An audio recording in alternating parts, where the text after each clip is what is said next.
안녕하십니까. 저희 코스에서 부동산 공법 강의하는 한종민입니다. 자, 여러분들 1년이라는 기간 동안 공부하시고 또 어제 또 시험 보시느라 너무 고생 많으셨습니다. 하여튼 짧게는 6개월, 길게는 1년이라는 기간, 이 인구의 세월을 버틴 만큼 자, 어제 꼭 합격이라는 열매를 꼭 쟁취하셨기를 진심으로 기원합니다. 자, 오늘은 35회 공인중개사 부동산 공법 시험 분석해 보고요. 그 다음에 해설 강의 쭉 이어서 진행을 하겠습니다. 자, 그래서 부동산 공법의 출제 비율, 우리 공법에서 6개 법률을 시험을 보는데요. 자, 예년과 같이 같은 비율로 출제가 됐어요. 자, 국토법은 12개, 개발법, 정비법 6개, 주택법과 건축법 7문제씩, 그리고 농지법 2문제 갖고 총 6개 법률에서 40문제가 출제가 됐습니다. 자, 난이도를 한번 분석해 보니까 자, 우리 맨 밑에 볼게요. 총계 합계해 갖고 이 난이도 상위 문제가 16문제가 출제가 됐습니다. 총 16개. 그럼 매년 그렇듯이 우리 공법에서는 여태까지 나오지 않았던 새로운 내용의 문제가 나옵니다. 이 새로운 문제는 우리가 절대 맞출 수가 없어요. 이 공법의 방대한 분량 때문에 이 새로운 것들까지 다 일일이 지엽적인 것들 공부할 수가 없죠. 그래서 이 난이도 상위 문제는 절대 때려 죽여도 맞힐 수가 없는 문제입니다. 그래서 이 난이도 상자리가 무려 16문제가 출제가 됐으니까 역시 올해 35회 부동산 공법은 역대급으로 가장 어렵게 출제가 됐다 이렇게 말씀드리고요. 그러면 매년 그렇듯이 우리 공법은 난이도 중하, 난이도 중하짜리를 실수하지 않고 확실하게 맞춰갖고 점수를 따야 되는데요. 난이도 하짜리를 보니까 난이도 하가 13문제밖에 출제가 안 됐어요. 13개. 난이도 하짜리는 우리 공법 어느 정도만 공부하면, 즉 냄새만 맡아도 맞출 수 있는 쉬운 문제들인데, 자, 이게 13개니까 이거 다 맞춰도 꽈락입니다. 그래서 난이도 중짜리에서 적어도 3문제, 4문제 이상 더 맞췄어야 꽈락을 넘어갈 수가 있어요. 그런데 이 난이도 중짜리 문제 11문제가 있는데, 이 난이도 중짜리 문제도 이게 실질적으로는 난이도 중이라고 할 때 중하, 중중, 중상이라고 할 때 중상짜리가 대부분이에요. 그래서 질문 하나하나에 함정을 또 곳곳에 그냥 쉽게 물어본 게 아니고 꼭 까다롭게 조금 생소하게 낯설게 이렇게 다 함정을 파갖고 물어봤고, 이 난이도 중짜리 문제도 실질적으로는 어려웠습니다. 그래서 여기서 3문제나 4문제를 더 보태갖고 꽈락을 넘어가는 게 이 35회 시험에서는 지상 최대 명제다 이렇게 말씀드릴 수 있을 만큼 역대급으로 가장 어렵게 출제가 되는 해입니다. 그래서 난이도 중짜리, 하짜리 여기서 40점 넘어갔으면은 우리 중개사법 좀 어렵게 나왔다라고 했는데 작년만큼 어렵게 나온 건 아니죠. 중개사법 어느 정도 공부하셨으면 한 70점 이상, 또 공시세법도 좀 무난하게 이렇게 평균 수준으로 출제가 됐다 그러니까 한 70점 정도 맞을 수가 있던 시험이고요. 그러니까 올해 2차 과목에서는 요 공법 꽈락 넘어가신 분들은 대부분 2차에서 합격하지 않았을까 그렇게 생각을 합니다. 그리고 저 법률별로 우리 이제 난이도 분석한 이제 그림인데요. 자, 우리 신호등생 하시면 돼요. 난이도 상짜리가 빨간 거예요. 빨간 거. 조심해야죠. 그리고 난이도 중짜리가 노란 거. 그리고 하짜리는 녹색. 녹색일 때는 이제 쉽게 맞출 수 있다. 그래서 신호등 딱 생각하시면서 보시면은 우리 국토법 12개 중에서 난이도 상위 문제가 딱 한 문제예요. 나머지는 중하짜리. 그래서 매번 말씀드렸듯이 우리 공법에서는 어디서 점수 확실하게 따야 되냐? 이 국토법. 여기서 12개 중에서 적어도 10문제, 9문제, 10문제는 확실하게 맞춰야 된다고 그랬어요. 그 정도로 이 국토법이 가장 중요한 거죠. 그리고 한 문제 빼고는 다 맞출 수가 있었던 문제입니다. 그래서 국토법. 그 다음에 이 개발법 6문제 중에서 앞에 3개는 조금 쉬웠는데 뒤에가 또 빨간 거예요. 역대급으로 우리 개발법도 점수 따는 법이었는데 이게 올해 시험에서는 개발법이 또 배신을 땡겨갖고 반만 맞출 수 있게끔 반은 아주 어렵게 출제가 됐습니다. 그리고 정비법에서도 자, 이 정비법은 뭐 매년 그렇듯이 3문제가 그냥 어렵게 나왔고요. 나머지 2문제가 또 중짜리가 2개, 중짜리가 하나, 하짜리가 2개니까 정비법은 3문제, 6문제 중에서 3문제 정도는 좀 쉽게 맞출 수 있던 그런 법률로 출제가 됐고요. 그 다음에 주택법 7문제인데 이 주택법이 올해 배신했어요. 아주 큰 배신해갖고 주택법도 우리가 보통 점수 따는 법인데 자, 올해는 난이도 상짜리. 이게 4문제입니다. 4문제. 이거 못 맞히는 문제예요. 듣도 보도 못하고 사전 방문이라든지 입주자 조처. 여태까지 한 번도 우리 시험에 나오지 않았던 것들을 물어봤는데 그것도 쉽게 물어본 게 아니고 엄청 어렵게 물어봤습니다. 그래서 아주 이 4문제가 어렵게 출제가 됐고요. 나머지 또 3문제는 난이도 하짜리, 중짜리 이 3개. 요거 맞히는 거예요. 3개. 그 다음에 건축법은 난이도 상짜리가 3문제고 나머지가 중하짜리, 특히 하짜리가 대부분이라서 요 건축법을 4개. 주택법을 3개 이렇게 맞췄으면은 반등한 거니까 성공했다 이렇게 생각하시면 되고요. 농지법은 역대급으로 농지법도 2문제가 다 어렵게 출제가 됐습니다. 그리고 특히 국토법, 개발법, 정비법, 주택법, 건축법, 농지법까지 올해 시험에서는 이 국토부령, 시행규칙까지도 다 물어봤어요. 시행규칙. 이 시행규칙 제가 처음에 입문과정 할 때 우리가 법률만 공부하는 게 아니고 법률, 대통령령, 대통령령을 시행령, 그리고 국토부령을 시행규칙, 법령칙 이 3개를 다 공부해야 3일째 법률을 온전하게 공부한다라고 말씀드렸는데 그런데 6개 법률의 시행령, 시행규칙까지 6, 3은 18, 6 나온다 그랬죠. 너무 내용이 방대지기 때문에 시행규칙은 거의 안 나온다고 그랬어요. 나와봤자 1문제, 2문제. 근데 올해는 무려 6문제 이상이 시행규칙에서 나왔습니다. 시행규칙. 그러니까 역대급으로 아주 작정하고 그냥 어렵게 냈다 이렇게 생각하시면 되고요. 자, 이렇게 내도 우리 매년 나오는 거, 매번 중요하다고 강조하는 나오는 것들, 그런 것들 확실하게 공부하셔갖고 그런 거에서 점수를 딸 수밖에 없어요. 내년도 시험 공부할 때도 마찬가지입니다. 어려운 거는 한번 나오면은 앞으로 또 10년, 20년 뒤에 나올까 말까 그런 것들이요. 그래서 어려운 게 중요한 게 아니고 매년 나오는 중하짜리 그거를 확실하게 우리가 맞춰야 된다. 그리고 특히 보시면은 저희 주택법부터요. 딱 뒤에 보시면은 뒤에다가 빨간 것들을 깔아놔갖고 이게 딱 우리가 2차 1교시죠. 중개사법, 공법 딱 시험 보고 공법 딱 끝났을 때 어떤 생각이 들겠어요? 뒤에 그냥 다 어려운 문제니까 이거 시험 망쳤구나. 이런 생각이 들게끔 아주 작정하고 이렇게 어렵게 올해는 35회 때 공법은 어렵게 출제가 됐다 이렇게 생각하시면 되고요. 자, 이렇게 어려운데도 불구하고 어제 또 합격 라이브 그 토크쇼 하는데 보니까 또 훌륭한 점수로 많이 합격하신 분들 많이 계시더라고요. 정말 제 존경 어린 박수를 보냅니다. 이 공법 한 과목도 이렇게 만만치가 않은데 무려 6과목, 5과목이죠. 근데 6개, 이제 6개 과목들 공부하셔갖고 이렇게 합격하셨다는 거 정말 진심으로 축하드리고요. 잘하셨습니다. 자, 그리고 기타 분석에서 박스형 문제가 올해는 8문제밖에 출제가 안 됐어요. 우리 이제 박스, 기역, 니은, 디귿 3개 주고 기역이냐, 기역, 니은이냐 이게 가장 어려운 문제다 그랬는데 그런 문제는 한 5문제 정도밖에 안 나왔고요. 나머지는 이제 박스형이라도 뭐 가로, 빈칸 들어가는 거 뭐 그런 것들 물어봤고요.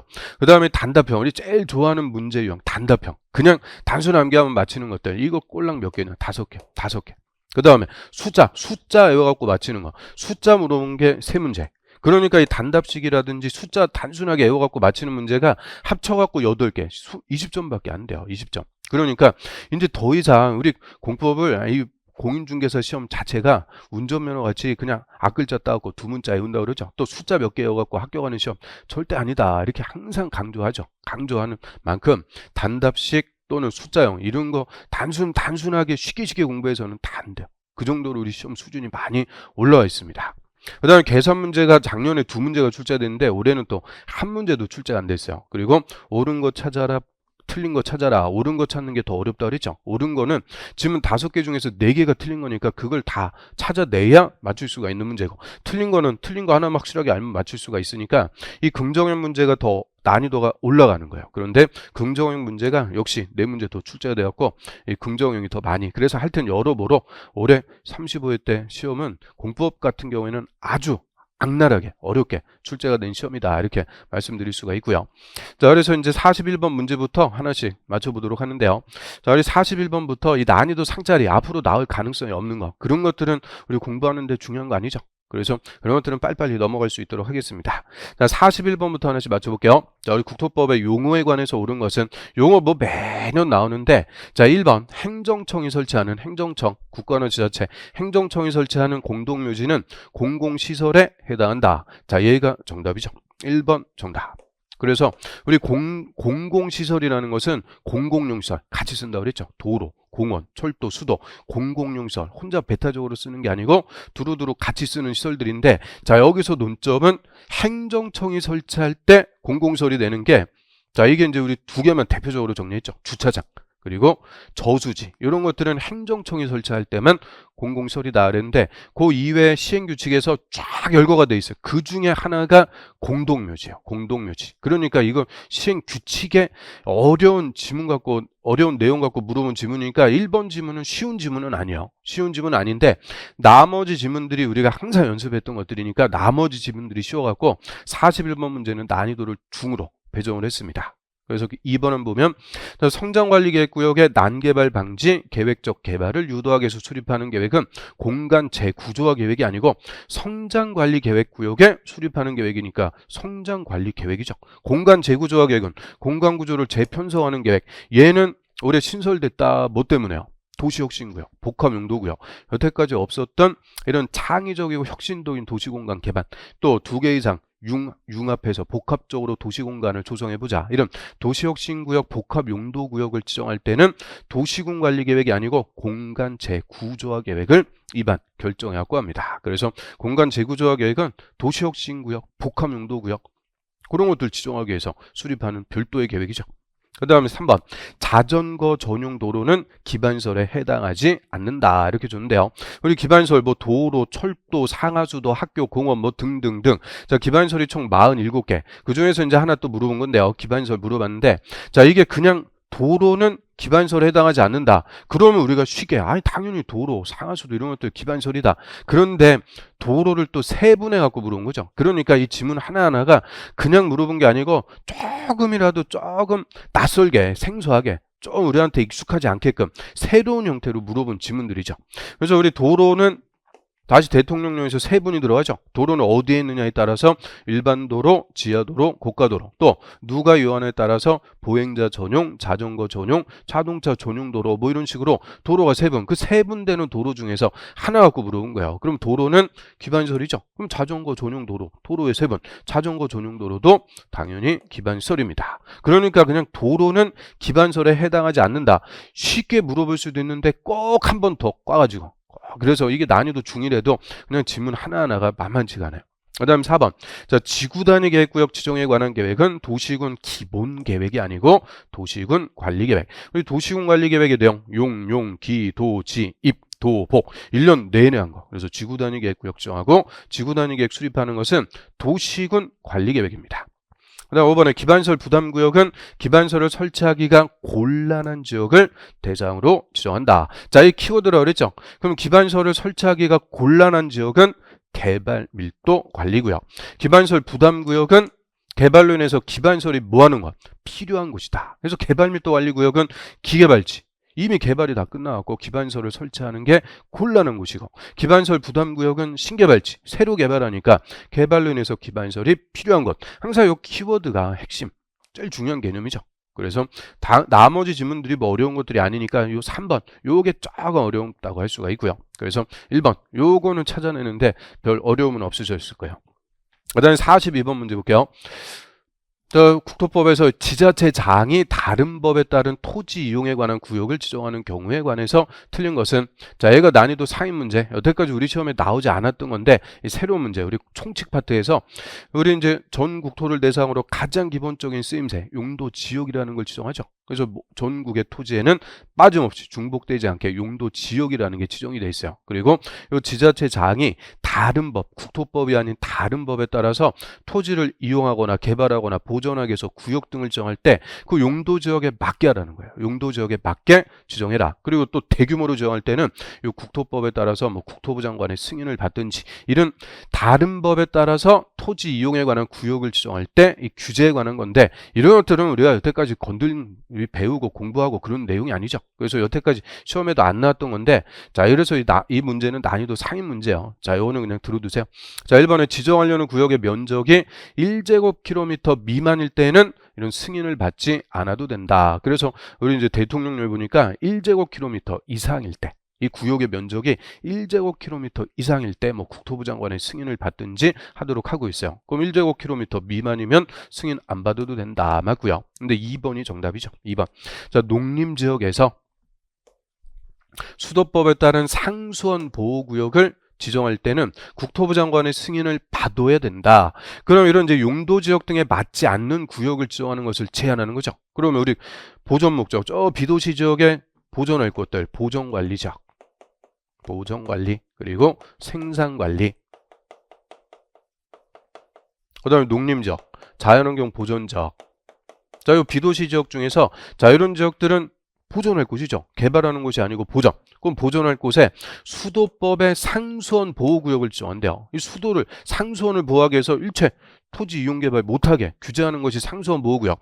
그럼 이런 보전 목적의 용도 지역에 보존을 하기 위해서 구역을 지정하는 것은 딱 맞는 거 아니에요. 이때는 국토부 장관의 승인받고 그럴 필요가 없는 거다. 그래서 이런 보전 목적의 용도 지역에 보전을 하기 위한 구역 등을 지정할 때는 승인받고 그럴 필요가 없다. 그래서 2번이 틀린 지문이 됩니다. 그래서 나머지 것들 다 지역적인 것들 이런 것들 우리 알 필요가 없어요. 자, 요거는 올해 나왔으면 앞으로 뭐 또 나올지 않을지 알 수가 없으니까 그냥 들어두시면 돼요. 그래서 난이도 4인 문제. 국토법에서는 요 문제만 어려운 문제입니다. 새로운 내용을 물어본 어려운 문제.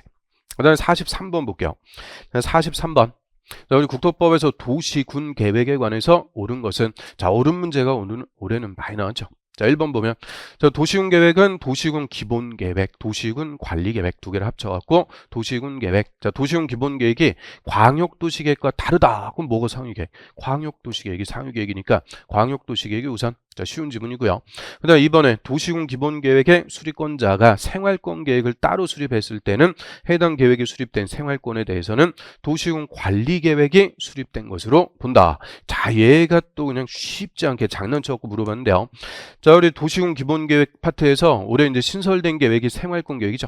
자, 도시군 기본 계획은 특광시군 관할구역 단위로 장기 발전 방향 제시. 그래서 생활권을 설정해 놓고 생활권에 맞게 토지를 이용하고 개발시켜 나간다. 그런데 생활권 단위로 좀 디테일하게 계획을 수립할 수도 있다 그랬죠. 그거를 생활권 계획, 뭐 15분 생활권, 30분 생활권, 요 생활권 단위로 쪼개가지고 디테일하게 생활권 계획을 수립할 수도 있고, 생활권 계획은 뭐하고 똑같은 거라고 그랬어요. 도시군 기본 계획하고 똑같은 거다. 그래서 이 생활권 계획이 수립이 됐으면 그 수립된 생활권은 도시군 관리 계획이 아니고 도시군 기본 계획이 수립된 걸로 본다. 그래서 이 생활권 계획은 이꼴 도시군 기본 계획 같은 거예요. 그리고 생활권 계획 수립할 때도 도시군 기본 계획의 수립 절차, 확정 절차 똑같이 다 중요하니까 생활권 계획이 수립이 됐으면 도시군 기본 계획도 수립된 걸로 봅니다. 그냥 기본자냐 관리자냐 이거 벌써 두 문제에서 장난친 거죠.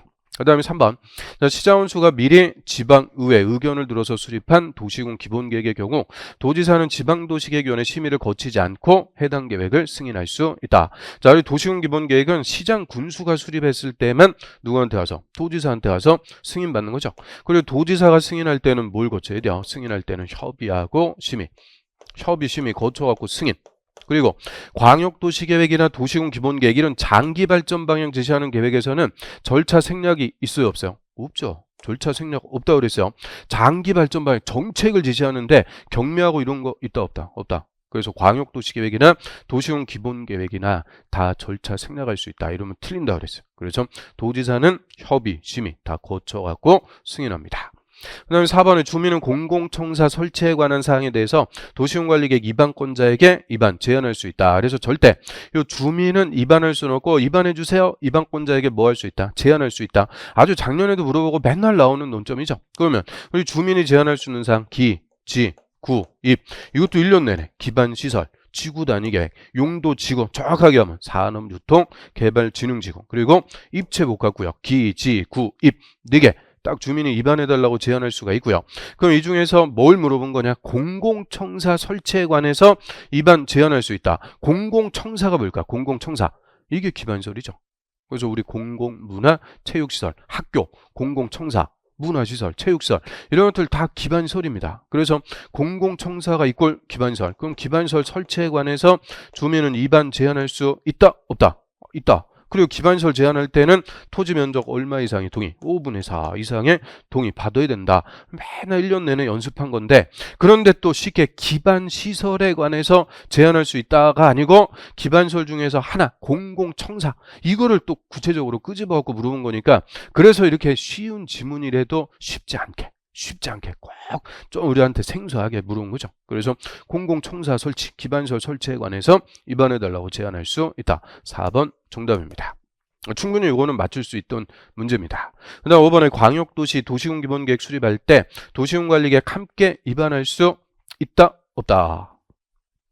자, 없다. 이게 또 오탄데요. 입안할 수 없다. 그래서 있다가 아니고 없다요. 그래서 입안할 수 있다. 그래서 자, 옳은 거 찾아라 그랬으니까 자, 틀린 문제인데 이게 지문이 지금 이게 오타예요, 오타. 그래서 원래 광역도시계획 도시군 기본계획을 수립하고 그거에 맞게 도시군 관리 계획을 입안하는 게 원칙이죠. 그런데 조속한 입안이 필요할 때, 조속한 입안이 필요할 때는 광역도시 도시군 기본계획 수립할 때 도시군 관리 계획도 함께 입안할 수 있다. 그래서 동시반의 특례다. 그래서 시험에서는 이제 없다 했는데 또 있다 이렇게 나왔으니까 좀 당황했습니다. 아무튼 4번이 정답. 그 다음에 44번 문제 볼게요.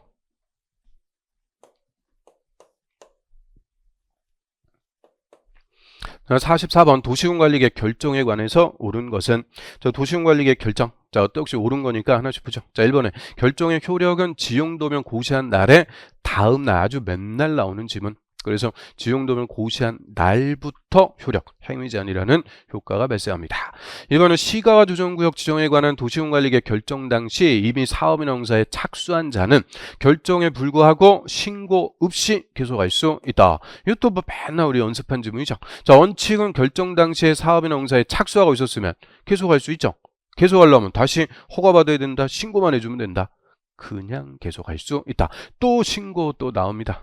그래서 그냥 계속할 수 있는 게 원칙. 그런데 딱 두 개만. 시가와 조정구역하고 수산자원 보호구역. 이 행위제한이 가장 강한 용도구역 두 개. 시가와 조정구역, 수산자원 보호구역은 그냥 기득권 보호해주면 너무나 큰 특례라고 그랬으니까 자 3개월 내 신고하고 계속할 수 있다. 그래서 3개월 내 신고. 그 다음에 3번 국토부 장관이 도시군관리계획 직접 위반했으면 시도지사가 지용도면 작성한다. 우리 도시군관리계획 결정한 내용을 그대로 지도에다가 표시해갖고 지도만 봐도 이 땅에 뭐가 결정됐다. 우리한테 쉽게 명확하게 보여주는 것을 지용도면의 작성 고시. 그럼 이 지용도면의 작성은 누가 한다 그랬어요? 위반한 자. 그리고 지용도면 고시는 누가 한다 그랬어요? 결정한 자. 그래서 위반한 자가 작성, 결정한 자가 고시. 그리고 지용도면 고시한 날부터 효력이 발생. 그러면 지문에서 지금 도시군관리계획을 누가 위반했대요? 국토부 장관이 도시군관리계획을 직접 위반했으면 위반한 자 국토부 장관이 직접 지용도면도 작성합니다. 또 4번 자, 시장원수가 위반한 지구단위 계획 수립에 관한 도시군관리계획은 시장원수 신청에 따라 도지사가 결정한다. 이것도 우리가 그냥 계속 연습한 지문이죠. 원래 시장군수는 위반해서 결정 못해요. 도지사한테 신청해서 도지사가 결정을 해줘요. 그런데 예외적으로 시장군수가 직접 결정할 수 있는 게 딱 하나. 뭐만? 지구단위계획. 지구단위계획구역과 지구단위계획만큼은 이게 지구단위계획이 관할구역 일부에 수립하는 지역적인 거다 그랬으니까 도지사가 이런 지역적인 내용까지 모른다 그랬죠. 그래서 시장원수가 지구단위계획구역, 지구단위계획 위반했을 때는 도지사한테 신청할 필요 없이 직접 시장원수가 결정하는 예외를 줍니다. 또 5번. 자, 시도지사는 국가계획과 관련해서 국토부 장관이 위반, 결정한 도시군관리계획을 변경하려면 미리 국토부 장관하고 뭐 해야 된다? 협의해야 된다. 자, 얘는 우리 백선할 때도 봤고요. 동형몰사의 3회 참가 그대로 나왔죠. 똑같이 제가 물어본 거. 그래서 자, 요 국토부 장관이 시도지사보다 높은 사람이라고 했어요. 상급 행정청.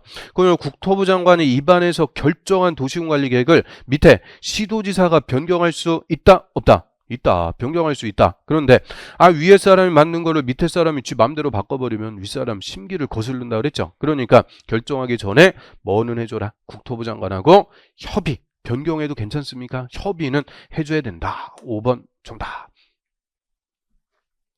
그 다음에 45번. 자, 이어갖고 보겠습니다. 45번. 자, 우리 국토법에서 해당 구역으로 지정되면 건축법에 따른 특별건축구역으로 지정된 걸로 보는 구역을 모두 고른 것은 자, 우리 특별건축구역 의제되는 거 찾아라 그죠? 이게 이제 올해 신설된 용도구역 갖고 물어본 건데요. 그럼 우리 특별건축구역 건축법에서 뭐 하려고 지정해요? 조화롭고 창의적인 건물, 멋진 건물 건축해서 랜드마크가 되는 이런 멋진 건물 지어보자 하는 것이 특별건축구역. 그래서 올해 신설된 거 도시혁신구역. 얘는 이름대로 혁신적이고 창의적인 도시공간을 개발. 여태까지 볼 수 없던 멋지게 창의적이고 혁신적인 도시공간 개발. 그 다음에 복합용도구역은 2개 이상 다양한 도시기능을 융합, 복합적으로 도시공간을 조성해보자. 그래서 이런 도시혁신구역이나 복합용도구역은 여태까지 볼 수 없던 새롭게 창의적으로, 혁신적으로, 복합적으로 개발을 하는데 멋지게 개발하면서 건물도 멋진 거 지을 필요가 있으니까 뭐까지?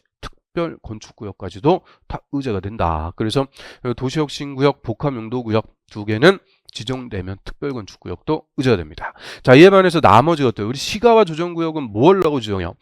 무질서하게 시가지로 난개발되는 것을 일정한 기간 유보, 한시적으로 개발 못하게 묶어둔다 그랬죠. 또 도시 자연고원구역은 뭘 하고 지정해요? 도시지역에 식생이 양호한 산지의 개발을 제한하겠다. 좋은 산, 개발을 못하게. 그럼 얘는 시가지로 개발되는 것을 유보, 묶어두는 거고, 못하게, 개발 못하게 하는 거고, 얘도 산지를 개발 못하게 하는 건데, 여기다가 멋진 건물 지을 필요가 있다, 없다? 없다. 그러니까 뭐 의제될 이유가 없는 거죠. 그래서 이런 것들은 뭐 애워서 맞힐 수도 있지만, 이런 의미만, 용도구역의 지정 목적만 이해하고 있으면은, 당연히 얘들은 특별건축구역이 될 이유가 없겠구나 찾아낼 수가 있는 거죠. 그래서 기역하고 니은, 자, 두 개가 맞습니다. 2번이 정답. 그 다음에 46번. 자, 도시군계획 시설에 관한 설명으로 옳은 것은 도시군계획 시설에 관해서 이제 줄여갖고 시설이라고 쓴대요. 자, 1번 보면은 자, 계속 뭐 옳은 거죠. 계속 옳은 거. 자, 1번부터 보면 시설 결정호실부터 10년 내 실시계획에 인가만 있고 시설 사업이 시행되지 않은 경우 그 부재, 토지 소유자는 그 부재 소유자는 토지의 매수 청구할 수 있다. 자, 이걸 우리 장기 미집행 시설 부재 매수 청구. 이것도 뭐 동영 모의서라든지 백선에서 똑같이 봤던 지문이네요. 10년 내 사업 안 하고 있다. 여기서 사업했는지 안 했는지 기준점이 뭐라고요? 실시계획의 인가. 실시계획의 인가가 있으면 사업을 한 걸로 봐서 매수 청구할 수가 없습니다. 그래서 실시계획 인가만 있고 사업이 시행되지 않았다. 뭐 옛날에도 똑같이 나왔던 기출 지문이죠. 그 다음 2번 공동구.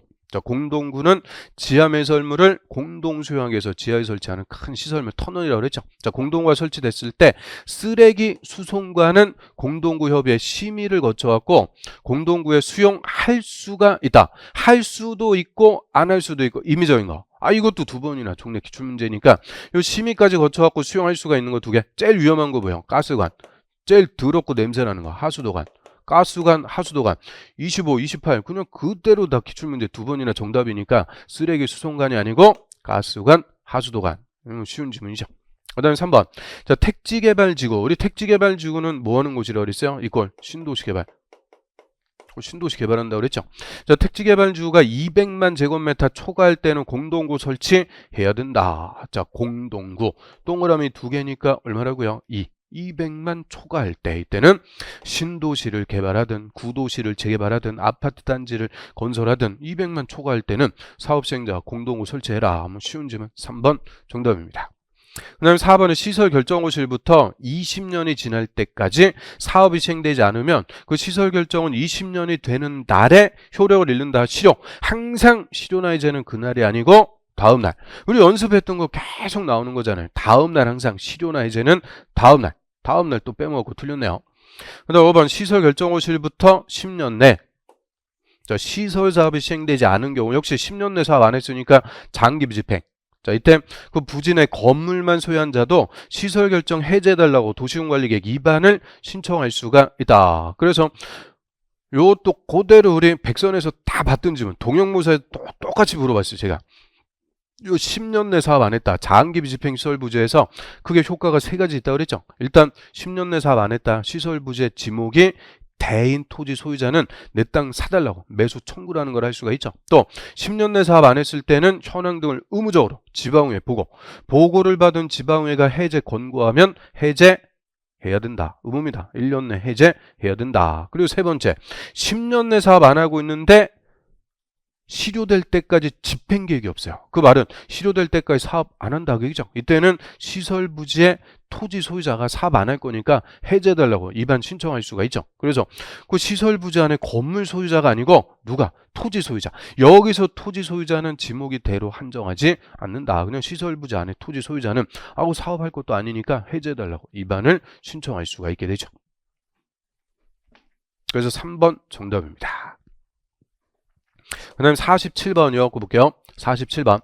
자, 개발행위 허가에 관해서 옳은 것은 자, 국토의 난개발을 방지하기 위해서 자, 6가지 우리 토지의 개발 행위를 하려면 미리 허가부터 받도록 해요. 그래서 개발 행위가 나오면 항상 6개부터 딱 떠올리라고 했죠. 건물의 건축, 공작물의 설치, 형질 변경, 토속 채취, 토지 분할, 물건 1개월 이상 쌓아놓는 거. 그거 하려면 누구한테 가서 허가 받아야 돼요? 특, 광, 시장, 군수에게 허가 받습니다. 그럼 1번. 자, 도시군 계획 사업으로 10층 이상 건물을 건축할 때는 허가 받아야 된다. 저 건물의 건축은 개발 행위가 대상인데 맨 앞에 무슨 사업을 한대요? 도시군 계획 사업. 계획적으로 국토를 개발. 도시군 계획 사업으로 개발 행위를 할 때는 허가 안 받는다. 그래서 이게 우리 국토의 개발 체계. 항상 국토의 개발 체계는 두 가지. 도시군 계획 사업으로 계획적으로 개발. 도시군 계획 사업에 의하지 않고 개발할 때 허가. 도시군 계획 사업으로 개발하니까 이때는 허가 안 받고요. 그 다음에 2번 건물 건축에 대해서 개발 행위허가 받은 자가 건축을 완료하고 건축법에 따른 사용 승인을 받으면 허가권자의 준공검사 받지 않아도 된다. 자, 얘가 또 맞는 질문인데요. 자, 요게 또 잘 안 물어보던 질문인데 요 이제 개념이라고 그랬죠. 자, 우리 건축법에서 허가받은 대로 건물 건축했는지 검사받는 거. 이 준공검사를 건축법에서는 뭘 받는다 그래요? 사용 승인. 사용 승인은 이꼴 준공검사. 그럼 건축법에서 준공검사 받았으니까 똑같은 거. 우리 국토법에서 허가권자한테 준공검사 또 받을 필요가 있다? 없다? 아니 건축법에서 준공검사 받았으면은 그냥 준공검사 받은 걸로 본다. 그래서 받지 않아도 된다. 맞는 거죠. 그래서 사용 승인이 이꼴 준공검사. 그래서 건축법에 준공검사 받았으면 국토법에 준공검사 또 받을 필요는 없습니다. 그 다음에 3번. 허가받은 건물의 연면적 5% 범위에서 축소. 자, 이런 변경을 무슨 변경? 경미한 변경. 그래서 여기서 경미한 변경은 다 줄인다 그랬죠. 사업기간을 단축, 면적을 5% 범위에서 축소. 자, 이런 경미한 변경일 때는 변경 허가는 필요가 없어요. 그럼 변경 신고한다? 신고하는 것도 없어요. 신고한다 그러면 여태까지 열심히 공부했겠죠. 그래서 경미한 변경은 허가 필요 없고 변경했으면 사후에 허가권자에게 뭐만 따로 해주면 되냐? 통지. 사후에 경미한 변경했습니다. 통지만 해주면 돼요. 사후 통지. 그 다음에 4번 허가 신청이 있는 경우 허가권자는 특별한 사유가 없으면 며칠 내 허가나 불허가 처분해줘야 된다. 15일. 이것도 제가 동영무사 다 백선에서 다 물어봤던 건데 또 이게 가로. 그런데 여기서 15일에는 협의하고 심의기간은 제외요. 협의하고 심의기간을 포함하는 게 아니고 협의하고 심의기간은 빼고 순수하게 허가권자 허가 신청에 대해서 처리하는 기간이 15일입니다. 그 다음 5번 국토부 장관이 지구단위 계획구역으로 지정된 지역에 허가 제한을 연장하려면 중앙도시계획위원회 심의를 거쳐야 된다. 이 개발행위허가 제한도 그냥 매년 나오는 지문입니다. 그럼 국토부 장관이 개발행위허가 제한할 때 원칙은 중앙도시계획위원회 심의 거쳐야죠. 그래서 심의 거쳐갖고 제한. 그리고 자 연장한대 연장. 연장할 수 있는 곳은 3개 딱 뭐 있을까요? 도, 지, 기. 자 도자.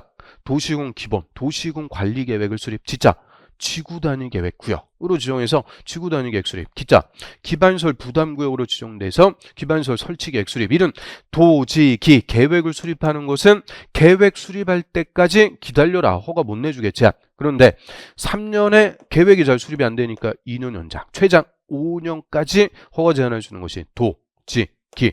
그 다음에 최초로 제한할 때는 심의 거쳐요. 그런데 2년 연장할 때는 또 심의 거칠 필요가 없다. 그래서 연장한다 그랬으니까 심의 거칠 필요가 없습니다. 자, 그래서 정답은 2번이 되고요. 그 다음에 48번 문제 이어보겠습니다. 자, 용도 지역에 관해서 옳은 것은 계속 옳은 거죠. 계속 옳은 거. 그래서 문제 자체가 어려운 문제들은 아닌데 자, 계속 옳은 거 찾아라. 그래서 용도 지역은 전 국토에 빠짐없이 토지를 효율적으로 이용하기 위해서 중복되지 않게 생활권을 지정하는 것을 용도지역. 그래서 중복되게. 자, 1번에 용도지역은 서로 중복되게 지정할 수 있다? 없다? 없다. 그래서 이게 용도지역의 키워드라고 그랬죠. 중복되지 않게 가장 기본적인 생활권, 주거생활권, 상업생활권, 공업생활권, 전국의 토지를 대상으로 이 생활권을 중복되지 않게 구분해서 지정하는 개념이다. 그리고 용도지역의 지정이나 변경은 도시군 관리계획 결정을 합니다. 도시군 기본계획을 결정한다. 있을 수가 없는 거예요. 도시군 관리계획 결정. 그래서 원칙 용도지역을 지정하거나 변경할 때는 도시군 관리계획 결정으로 하되 특례가 있죠. 용도지역만 절차의 특례, 매립구역의 특례, 또 다른 법에 따라서 구역 등이 지정됐을 때 특례. 그래서 이런 용도지역만 절차의 특례라는 게 있고요. 그 다음에 3번의 주민은 상업지역에 산업유통개발진흥지구 지정해 줄 것을 내용으로 도시군관리계획 위반을 제한할 수 있다. 이거 올해 제가 물어본다라고 해서 우리 연습했잖아요. 그러면 주민이 제한할 수 있는 거 기, 지, 구, 입, 구자가 용도지구. 정확하게 뭐만? 산업유통개발진흥지구. 용도지구는 얘만 제한할 수 있다. 이게 벌써 몇 번째 그냥 기출로 물어봤으니까 이제 더 들어가서 이 산업유통개발진흥지구를 제한하게 한 요건, 그것부터 확실하게 정리를 해두셔야 된다 그랬죠. 자, 그래서 면적 만 이상 3만 미만. 그다음 용도지역이 딱 3개. 자연녹지, 계획관리, 생산관리죠. 그 중에서 계획관리가 전체 얼마 이상? 50% 이상. 그래서 이런 산업유통개발진흥지구에 위반을 제한하게 한 요건, 상업지역에서는 지정해달라고 제한할 수가 없습니다. 그래서 상업지역이 아니고 자연녹지, 생산관리, 계획관리. 자연녹지, 계획관리, 생산관리. 그 중에서 계획관리가 전체 50% 이상. 그 다음에 4번 바다인 공유수면의 매립구역. 바다를 메꿔갖고 새 땅을 만들었어요. 자, 매립구역이 2개 이상의 용도지역과 이웃하고 있을 때는 가장 큰, 이웃하고 있는 가장 큰 용도지역으로 지정된 걸로 본다. 이것도 뭐 옛날에 그대로 나왔던 기출지만 똑같이 또 나온 거죠. 자, 매립구역이 하나의 용도지역과 이웃하고 있어야 돼요. 그리고 매립 목적과 이웃 용도지역이 같을 때, 이때만 그 매립 준공 인가일부터 이웃 용도지역으로 지정된 걸로 본다. 고시는 따로 해라. 이게 매립지의 특례. 그래서 매립구역이 2개 이상 용도지역과 이웃하고 있대요. 또 매립 목적과 이웃 용도지역이 다르대요. 그럼 어떻게 해야 돼요? 원칙대로 도시군관리계획 결정해서 매립구역에 속한 용도지역을 지정을 해줘야 됩니다. 그래서 5번이 정답이죠. 자, 관리지역이라는 임시적인 용도지역, 그냥 관리만 하고 있었는데 관리지역에서 농지법에 따른 농업진흥지역으로 지정이 됐다. 아, 농업진흥지역은 절대농지, 농사 목적 확정됐으니까 이제 무슨 지역으로? 국토법에 따른, 즉 이 법에 따른 농림지역으로 결정, 고시된 걸로 본다. 그래서 관리지역이었는데 농업진흥지역으로 지정이 되면 이제 농사 목적 확정됐으니까 농림지역. 이거 뭐 쉬운 질문 또 5번에 딱 물어본 거죠. 요거부터 이제 하나 더 들어가서, 요거보다 하나 더 들어가서 우리 관리지역의 산지관리법에 보존산지가 지정고시 됐다. 이때는 보존산지는 종류가 2개라고 그랬으니까 뭐냐? 고시에서 구분하는 바에 따라 농림 또는 자연환경 보존적으로 결정고시 된 걸로 본다. 그거까지도 다 연습을 했잖아요. 그래서 5번은 뭐 쉬운 거 갖고 물어봤죠. 자, 5번 정답. 그 다음에 49번 보겠습니다. 자, 기반시설 부담구역에 관해서 옳은 것은 뭐 개발 및 또 관리구역, 기반시설 부담구역 요새 그냥 매년 나옵니다. 자, 우리 기반시설 부담구역은 신개발지. 새로 개발한다. 새로 개발하니까 개발로 인해서 기반시설이 그 필요한 기반시설을 개발행위를 하는 자가 설치해라. 필요한 곳이다. 그럼 1번. 자, 공원의 이용을 위해서 필요한 편의시설은 기반시설 부담구역에 설치가 필요한 기반시설에 해당하지 않는다 했는데 해당합니다. 자, 이것도 또 그냥 조금 어렵게 물어본 질문인데요. 그러면 기반시설 부담구역은 기반시설이 필요한 곳이라고 그랬어요. 이 필요한 기반시설이 뭐냐? 이거를 우리 시험에 또 잘 물어봐요. 필요한 기반시설 뭐 있겠어요? 뭐 도로, 상하수도, 공원, 녹지, 뭐 등등등. 학교, 특히 학교는 뭐는 빠진다. 대학교는 빠진다. 우리 맨날 연습했던 거죠. 그런데 여기 보면은 기반설에 가로 딱 해갖고 그 기반설의 이용을 위해서 필요한 부대설이나 편의설도 포함한다. 이렇게 딱 가로에 써 있어요. 그러면 공원은 기반설 부담구역에 필요한 기반설이에요. 그리고 공원의 이용을 위해서 필요한 편의설, 부대설이나 편의설, 이런 부수되는 거, 이런 것들도 다 필요한 기반설이다. 그 얘기입니다. 그래서 가로, 부대설, 편의설도 포함한다. 다 가로 갖고 또 물은 거죠. 그다음 이번에 기반시설 부담구역에서 기존의 건물을 철거하고 신축할 때는 기존 건물의 연면적을 포함하는 건축행위를 기반시설 설치비용 부과 대상으로 한다. 그럼 우리 기반시설 설치비용의 부과 대상, 자, 누가 기반시설 부담구역에서 돈 내야 돼요? 200제곱미터를 초과하는 건물을 신축, 중축하는 자, 고자들에게 기반시설 설치 비용을 부과해서 돈을 내셔. 그게 기반시설 부담구역의 지정 효과입니다. 그러면 기존의 건물을 철거하고 신축한대요.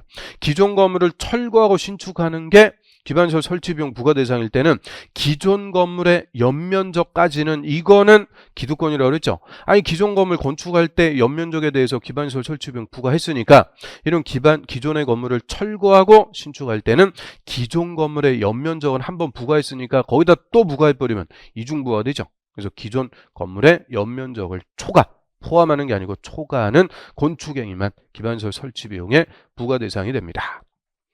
그 다음에 3번 지구 단위 계획 수립했을 때는 기반시설 설치 계획도 수립한 걸로 본다. 이것도 예전에 기출문제로 나와갖고 우리 백선에도 있고 동영 모의사에서도 제가 2주 참가 그대로 똑같이 물어본 거죠. 그래서 이것도 애우가 그러는 게 아니고 의미만 이해하면 된다 그랬어요. 지구 단위 계획 수립하면 기반시설 설치 계획도 그냥 수립한 걸로 본대요. 왜요? 아니 지구 단위 계획 수립할 때 반드시 뭐가 포함된다. 두 개, 기반시설의 설치 정비 계량, 기반시설, 또 건축잔, 건폐율, 용적률, 높이, 행위잔. 기반시설하고 행위잔 이 두 개는 지구 단위 계획에 반드시 포함되는 거니까 지구 단위 계획을 수립했다는 것은 기반시설의 설치 정비 계량에 관한 게 포함이 됐죠. 그러니까 기반시설 설치 계획 따로 수립할 필요가 있다? 없다? 없다. 우제가 되는 거죠. 3번 정답. 그 다음에 4번 기반시설 부담구역 안에 신축된 건축법 시행령상의 종교 집회장은 기반시설 설치 비용의 부과 대상이다. 자, 얘가 조금 또 안 보던 못 보던 질문인데 우리 이제 동영모의사 풀 때 기반시설 설치 대상 건물에서 제외하는 건물, 국가나 지자체가 건축하는 건물은 기반시설을 유발하는 시설에서 제외된다. 그래서 유발, 암을 유발한다. 너하고 얘기하면 암이 유발돼. 맨날 우리 집사람이 얘기한다 그랬죠. 유발, 건물을 건축하면서 기반시설이 생기는 거. 그래서 기반시설을 유발하는 시설을 건축할 때는 기반시설 설치 비용을 내야 돼요. 근데 기반시설을 유발하는 시설에서 제외시켜주면 그거는 기반시설 설치 비용을 안 낸다 그랬죠. 그래서 대표적으로 국가나 지자체가 건축하는 건물은 기반시설을 유발하는 시설에서 제외, 기반시설 설치 비용 안 낸다, 면제시켜주는데 그 기반시설을 유발하는 시설에서 제외되는 건물이 한두 개 있는 게 아니죠. 우리 시행령 별표에 보면 38개 있어요. 38개. 그 끄트머리쯤에 보니까 뭐가 있냐? 종교 집회자. 요것도 기반시설을 유발하는 시설에서 제외. 즉 기반시설 설치 비용 부과 대상이 아니다. 그 얘기입니다. 기반시설 설치 비용 안 낸다. 그 얘기죠. 그 다음에 5번. 자, 기반시설 부담구역으로 지정된 지역은 개발행 허가 제한을 연장할 수 있다가 아니고 없다. 이것도 못하죠. 이거 없다. 그래서 본 시험에서는 없다로 물어봤어요. 없다. 그래서 허가 제한 연장할 수가 있죠. 도, 지, 기. 좀 전에 봤네요. 도, 지, 기. 기자. 기반시설 부담구역은 기반시설 설치 계획도 수립하는 일은 계획을 수립하는 곳이니까 3년에 2년 연장, 최장 5년까지. 허가를 제한할 수가 있게 됩니다. 그래서 3번 정답이 됩니다. 그 다음 50번 문제 볼게요. 50번. 자, 개발진흥지구를 세분해서 지정할 수 있는 지구에 해당하지 않는 것은, 자, 우리 개발진흥지구란 일정한 기능을 집중적으로 개발 정비할 필요가 있을 때 지정하는 용도지구입니다. 그래서 이 개발진흥지구는 우리 대통령령에서 5개, 주거, 산업, 유통, 관광, 휴양, 복합, 특정, 개발진흥지구, 주, 산, 관, 복, 특 5가지로 세분해갖고 지정하죠. 자, 작년에도 요거 물어봤죠. 복합개발진흥지구 그대로 그냥. 그래서 이 개발진흥지구도 거의 매년 나오고 있어요. 그래서 주, 산, 관, 복, 특 이런 용도지구는 이름 갖고 물어본다 그랬잖아요. 이름. 그래서 우리 경고, 방방, 보취, 개특, 복. 경관지구는 자, 시, 특. 보호지구는 역중색. 그리고 개발진흥지구, 주산, 관복, 특 이런 거 맨날 1년 내내 그냥 앞글자 따갖고 애웠으니까 주산, 관복, 특 떠올려주시면 되죠. 중요시설물 개발진흥지구 이런 거 없다. 얘 중요시설물 얘는 어디서 봤어요? 역중색, 보호지구에서. 역사문화, 환경, 중요시설물, 생태계, 보호지구. 그래서 이게 오늘 문제 중에서는 가장 쉬운 문제입니다. 가장 쉬운 문제. 이런 거 절대 틀리고 그러면 안 되죠. 반드시 맞추셔야 돼요. 그 다음 51번. 자, 개발밀도 관리구역에 관해서 틀린 것은, 자, 우리 개발밀도 관리구역은 기반시설 부담구역하고 정반대. 얘는 기개발지. 이미 기자 써갖고 이미 개발이 다 끝났어요. 건물 다 지어갖고 개발이 끝났으니까 기반시설을 추가적으로 설치하기가 뭐한 곳이라고요? 곤란. 이게 키워드. 기반시설 설치가 곤란하니까 기반시설을 필요로 하는 큰 건물을 못 짓게 하겠다. 큰 건물을 억제한다 그랬죠. 대형 건물 억제. 그럼 대형 건물 못 짓게 하는 방법은 건폐율이나 용적률을 강화 적용한다 그랬어요. 건폐율이나 용적률을 강화 적용. 근데 구체적으로는 뭐만? 용적률만 최대 50% 강화 적용. 그래서 4번. 개발밀도 관리구역에서는 건폐율 50% 강화하는 게 아니고 용적률 최대 50% 강화 적용한다. 이거 뭐 쉬운 지문이죠. 역시 4번까지 가면 맨날 우리 1년 내내 연습한 지문이니까 절대 이런 문제 틀리면 안 되는 거예요. 그래서 개발밀도 관리구역은 용적률 최대 50% 강화 적용합니다. 자, 52번 볼게요. 52번. 자, 성장관리계획구역에서 30% 이하의 범위에서 성장관리계획이 정하는 바에 따라 건폐율을 완화 적용할 수 있는 지역이 아닌 것은, 자, 이것도 우리 백선할 때도 봤고 동형모사에서도 무려 2번이나 갖고 물어봤죠. 그러면 우리 성장관리계획구역은 어디라고 그랬어요? 녹관농자, 녹지, 관리, 농림, 자연환경, 보존지역. 녹관농자, 녹지하고 저 비도시죠. 이런데 난개발을 방지, 계획적 개발을 유도하기 위해서 허가권자가 수립하는 계획을 성장관리계획, 성장관리계획을 수립하기 위해서 정하는 구역이 성장관리계획 구역입니다. 그럼 성장관리계획구역에서 성장관리계획이 수립이 됐다. 그럼 무조건 뭐에 맞게 건축? 성장관리계획. 무조건 성장관리계획에 맞게 건물도 건축하고 개발을 해야 돼요. 그래서 철저하게 계획의 통제하에 개발을 하도록 하는 대신 계획에 맞게 할 때는 인센티브 준다. 그래서 건폐율, 용적률 완화해 줍니다. 특히 우리 성장관리계획구역에서 계획관리지역, 자, 계획관리지역의 건폐율하고 용적률, 자, 계획관리지역의 건폐율하고 용적률 성장관리계획으로 몇 배 완화해 줄 수 있다고 그랬어요? 1.25배 완화해 갖고 1.25배 완화해서 계획관리지역의 건폐율 40, 꼭 1.25배 완화해서 50%, 용적률 100%, 1.25배 안에서 125%. 그래서 이 용적률을 완화해 줄 수 있는 것은 계획관리지역 하나밖에 없어요. 그런데 건폐율을 완화해 주는 것은 계획관리지역뿐만 아니라 더 있다. 그게 재작년에도 물어봤고 해서 계속 물어보고 있는 거죠. 그래서 한번 보면 저는 건폐율 20%짜리인데 성장관리계획으로 30%까지 주겠다는 거죠. 생산관리, 생산녹지, 자연녹지, 농림지역. 자, 이런 데는 비도시라도 조금 개발을 할 수는 있는 곳들이요. 그래서 여기서 성장관리계획으로 건폐율을 30%까지 1.5배 완화해서 30%까지 주는데, 우리 보존녹지는 뭐라 그랬어요? 보존녹지는 이거는 그냥 도시지역의 산이라고 그랬죠. 산.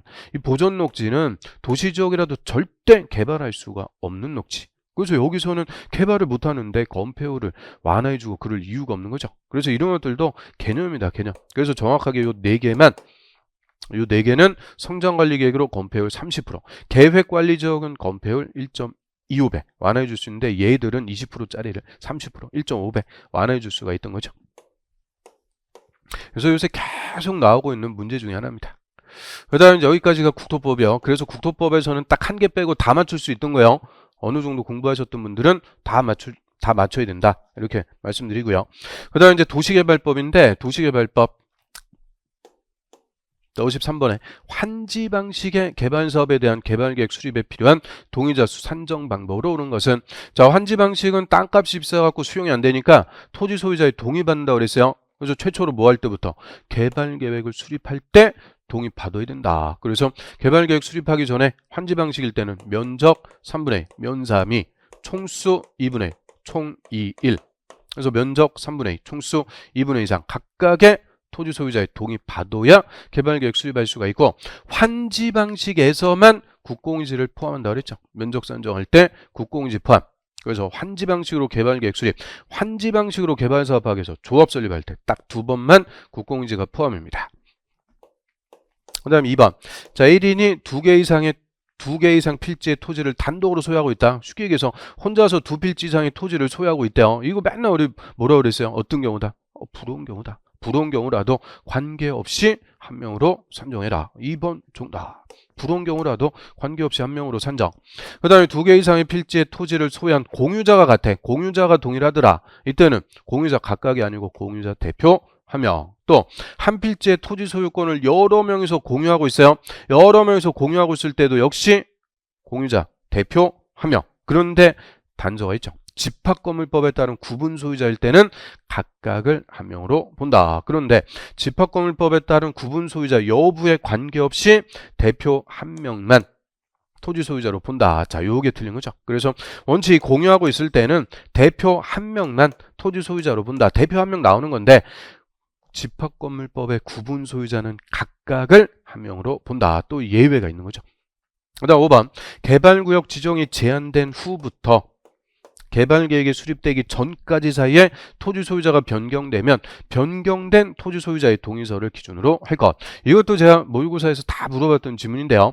그럼 도시개발구역 지정해 주세요. 제한하려면 동의 받아야 돼요. 얼마? 면적 3분의 2. 토지 소유자 같은 민간이 개발구역 지정해달라고 제한하려면 면적 3분의 2 이상 토지 소유자의 동의 받아야죠. 항상 제한할 때는 얼마의 동의라고 그랬어요? 3분의 2. 3분의 2 이상 동의 받아갖고 제한했어. 그러면 끝이죠. 그래서 개발계획이 수립되기 전까지 토지 소유자가 바뀌었다. 바뀐 토지 소유자는 신경 쓸 필요가 없다 그랬어요. 뭐를 하기 위해서 동의를 받는 거예요? 제한. 그래서 제한을 하기 위해서 동의 받았으니까 제한을 했어. 그러면 이제 물리고 그럴 수가 없는 거죠. 끝났다. 그래서 토지 소유자가 바뀌어도 변경된 토지 소유자 아니고 기존 토지 소유자의 동의서를 기준으로 합니다. 그 다음 54번 문제 볼게요. 54번. 54번. 자, 수용 방식으로 시행하는 개발 사업의 시행자로 지정될 수 없는 자는, 자, 이거는 뭐 개발법 문제 중에서 쉬웠던 거죠. 자, 절대 수용 방식으로 사업할 수 없는 게 누구라고 그랬어요? 조합. 조합은 언제만 시행자 된다? 전부 환지 방식일 때만 시행자 된다. 우리 시험에 그냥 맨날 나오는 지문입니다. 그래서 조합 전부 환지 방식, 조합 전부 환지 방식. 그래서 조합은 전부 환지 방식일 때만 시행자 되니까 수용 방식에서는 절대 시행자 될 수가 없고요. 이거 제가 동영모사에서 그대로 똑같이 물어봤죠. 자, 토지 소유자는 수용 방식으로 사업할 수 있다고 그랬어요. 토지 소유자는 조합하고 다른 거예요. 토지 소유자는 시행자 될 수 있는데 수용 방식일 때는 면적 3분의 2 이상 뭐를 해야 된다? 소유하고 있으면 토지 소유자가 지정받아갖고 수용 방식으로 사업할 수 있고, 수용 방식이니까 국공유지 포함제 제외. 국공유지를 포함하는 것은 무슨 방식일 때만? 환지 방식일 때만 포함한다 그랬죠. 그래서 4번하고 이 4번하고 5번하고 두 개 중에서, 자, 5번 뭐 정답 찾을 수는 있던 거예요. 그래서 똑같이 제가 동영모사에서 물어봤던 문제입니다. 그다음 55번. 자, 토지주택공사가 발행하려는 토지상환채권 발행계획에 포함돼야 되는 사항이 아닌 것은, 이게 재작년에도 토지상환채권 발행계획의 내용 지문 하나 물어봤었는데요. 그럼 일단 토지상환채권 얘는 수용 방식에서 사후 현물 보상이라고 그랬죠. 원래 수용할 때는 사전에 현금 보상하고 수용하는 게 원칙이에요. 그런데 토지 소유자 원하면 나중에 개발사업으로 조성될 땅으로 보상해 주겠다. 발행하는 채권을 토지상환채권. 저희 토지상환채권, 자, 시행자 발행할 수 있는데 누가 발행한대요? 토지주택공사. 그럼 토지주택공사는 공공기관, 공공이요, 민간이요? 공공시행자니까, 자, 공공이 토지상환채권 발행할 때는 보증 받는다, 안 받는다? 안 받는다. 보증은 항상 금융기관 등의 보증은 부도나 파산의 우려가 있는 민간일 때만 보증받는다 그랬죠. 그래서 토지주택공사 공공이 발행하는 거니까 보증을 받을 필요가 없다. 그러니까 이 발행계획에 보증이라는 게 들어갈 이유가 없는 겁니다. 그래서 이 문제는 제가 모의고사 7회인가 8회 때 똑같이 냈던 문제. 똑같이 낸 문제. 그래서 이 토지주택공사 같은 공공은 보증 안 받으니까 발행계획에 보증이 들어갈 이유가 없는 거죠. 그래서 1번 정답.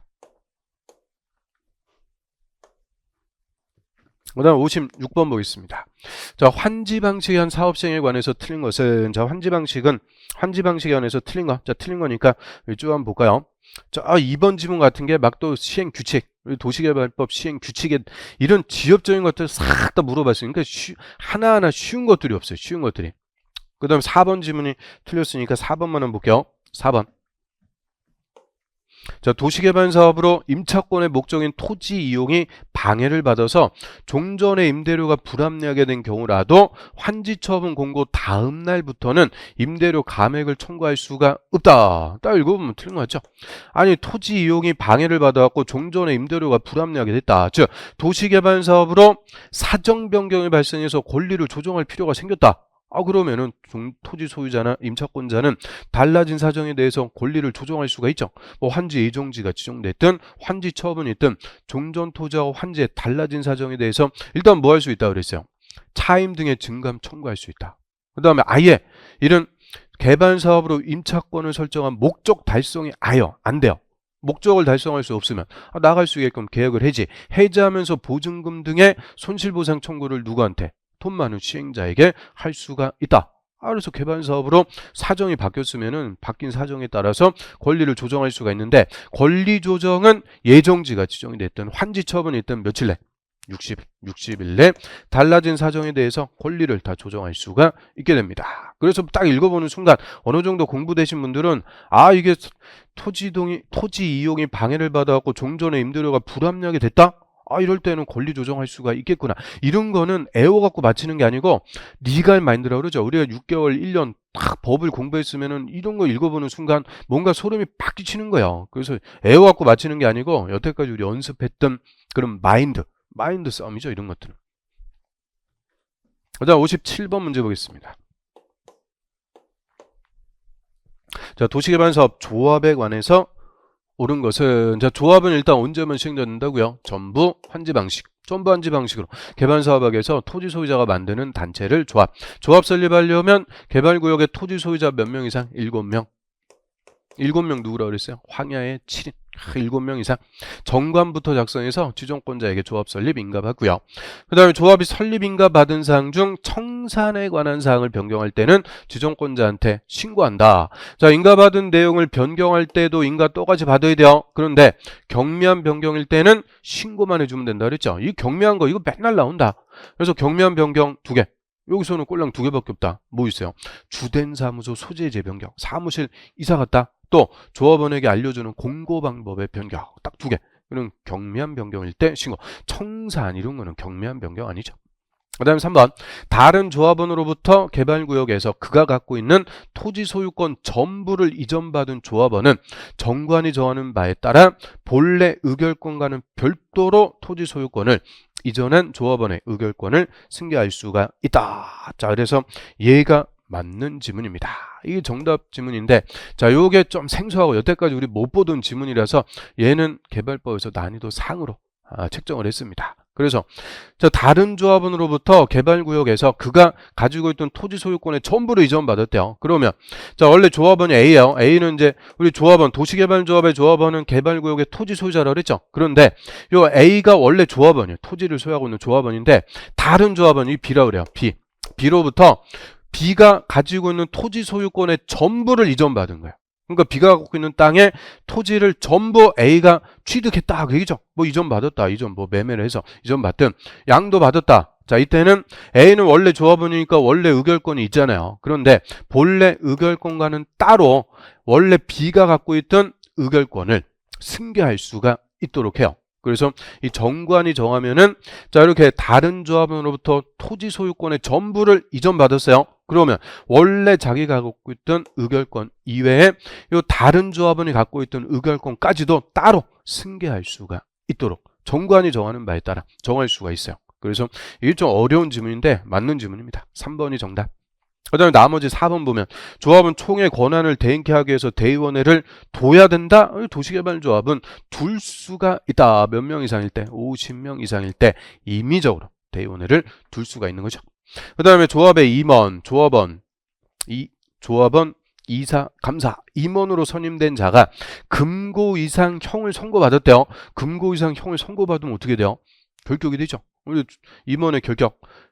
임원이 금고 이상 실형을 선고받고 집행이 끝났거나 면제된 날부터 몇 년? 2년. 큰 집에서 다 살고 나왔다.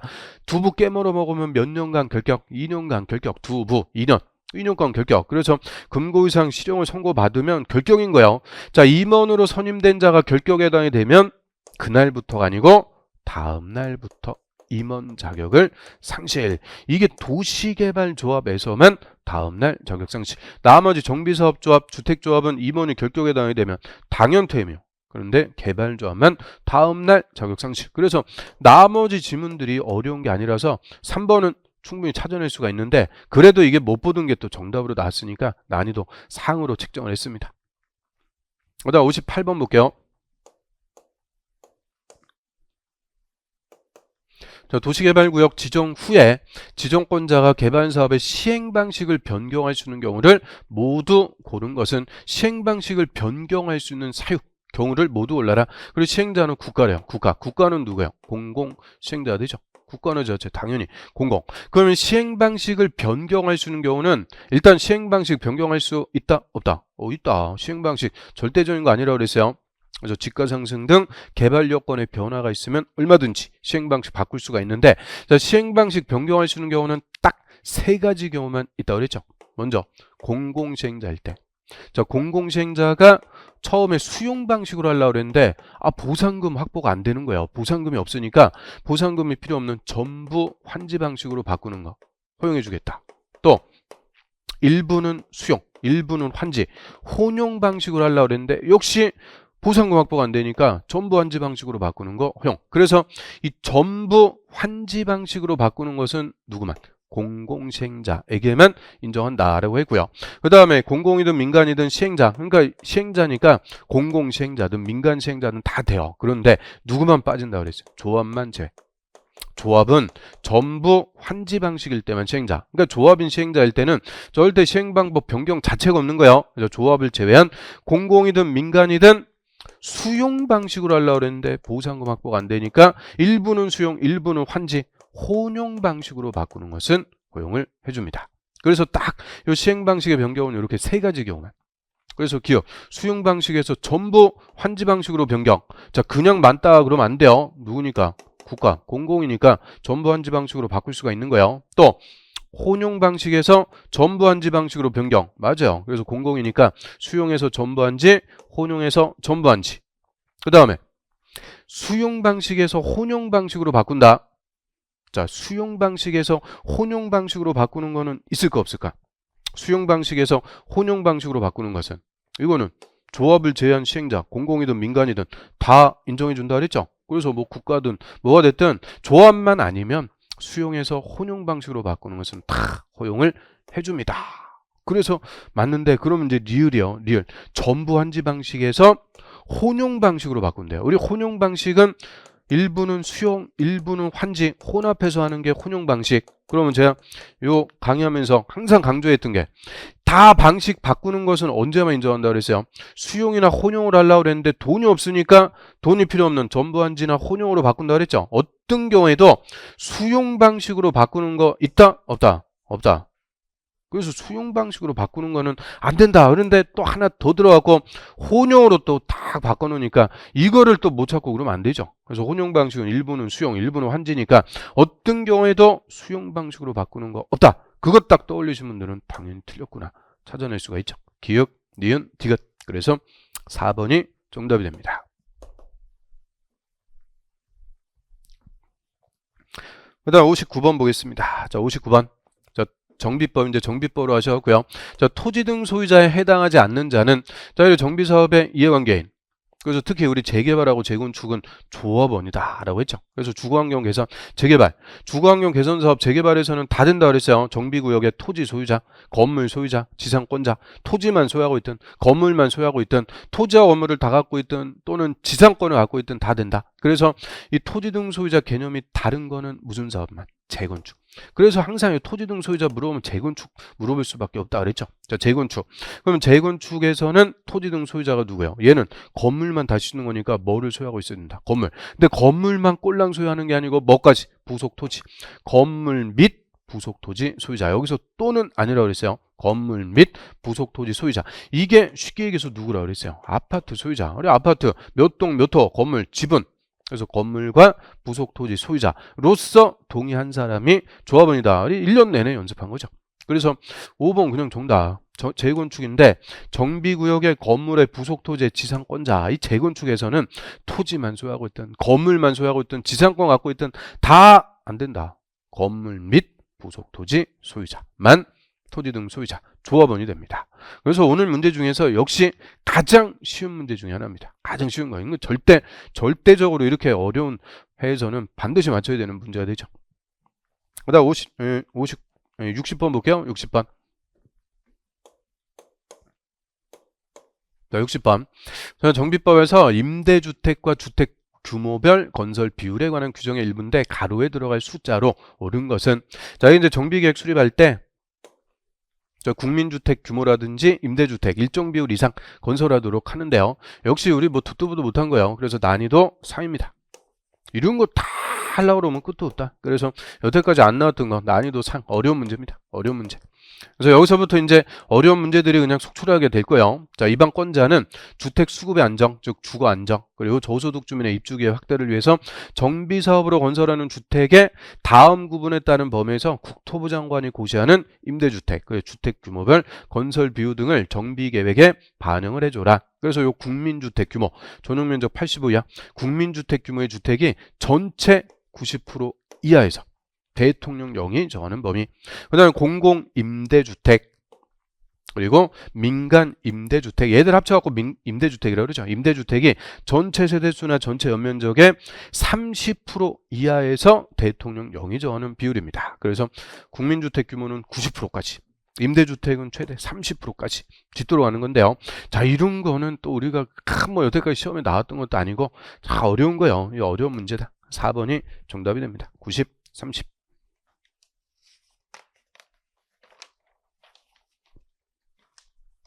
그 다음 61번.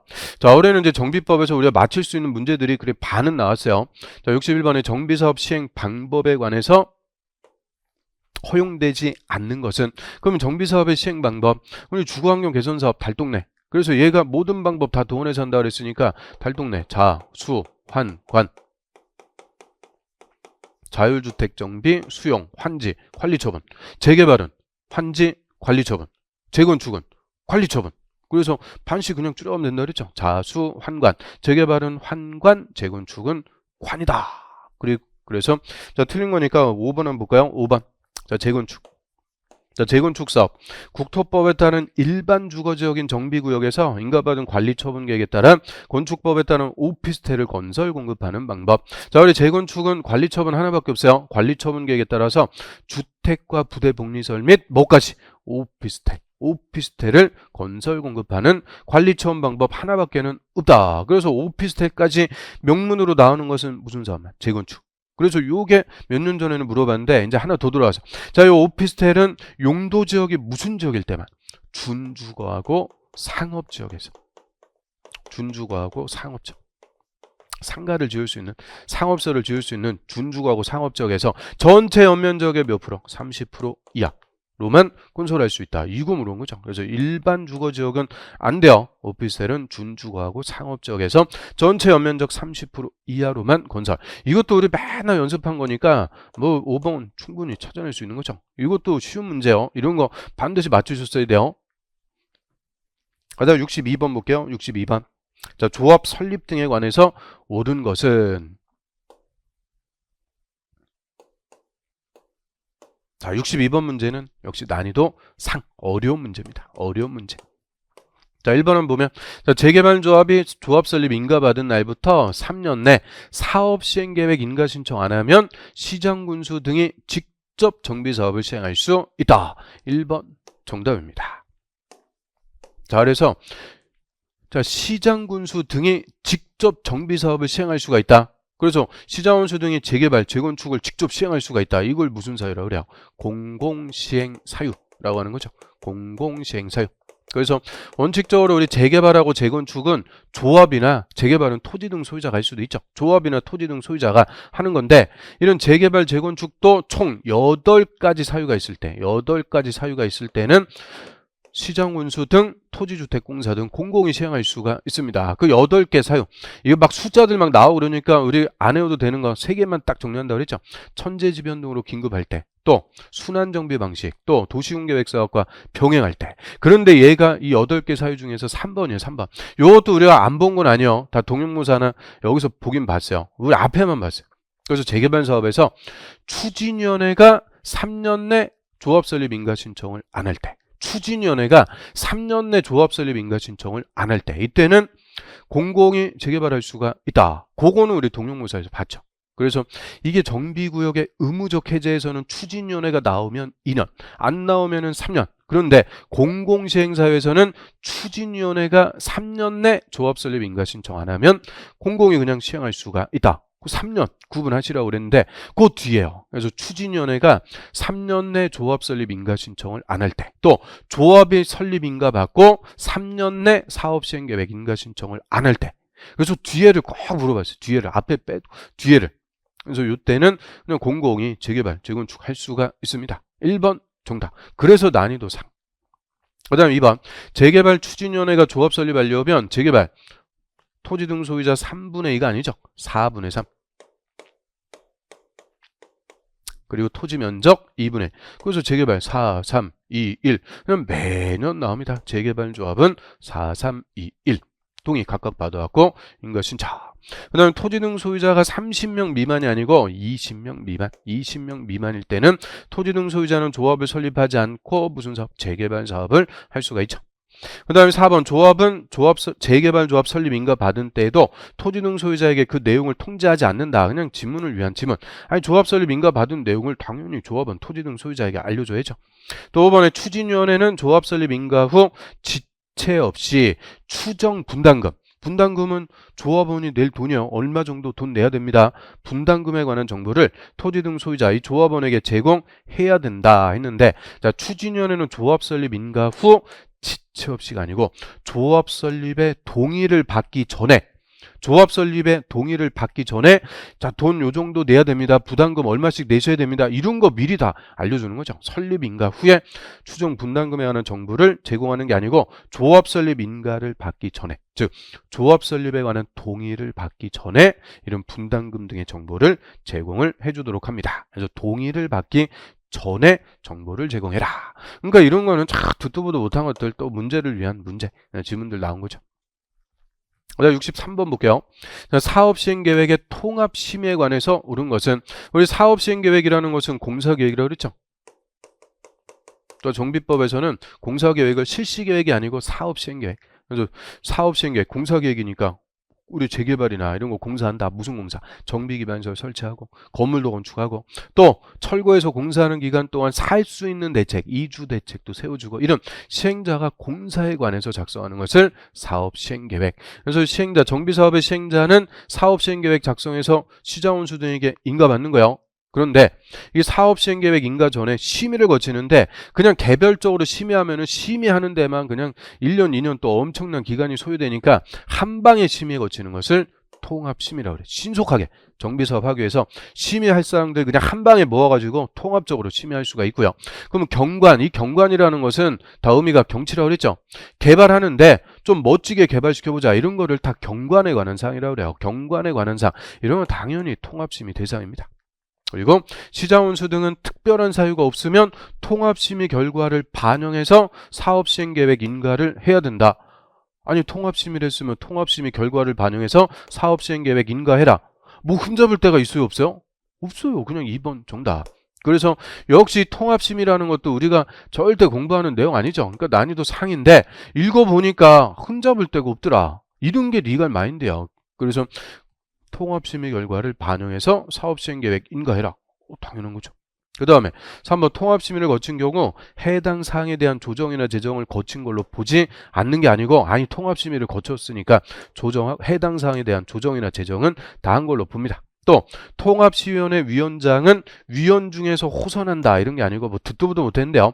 저는 통합심의위원회 위원장은 정비구역의 지정권자가 임명하거나 위촉을 합니다. 그리고 시행자는 통합심의 신청할 수 없는 게 아니고 시행자가 신속하게 정비사업 하기 위해서 통합심의 해달라고 신청할 수가 있죠.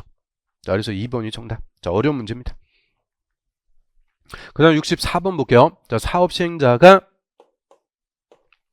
관리처분계획 인가고시 다음 날부터 90일 내 손실보상에 협의를 해야 되는 토지 등 소유자를 모두 고른 것은, 다만 뭐 분양신청기간 종료 당일부터 협의할 수 있다. 그럼 여기서 손실보상 협의는 다른 말로 현금 청산이라고 그랬죠.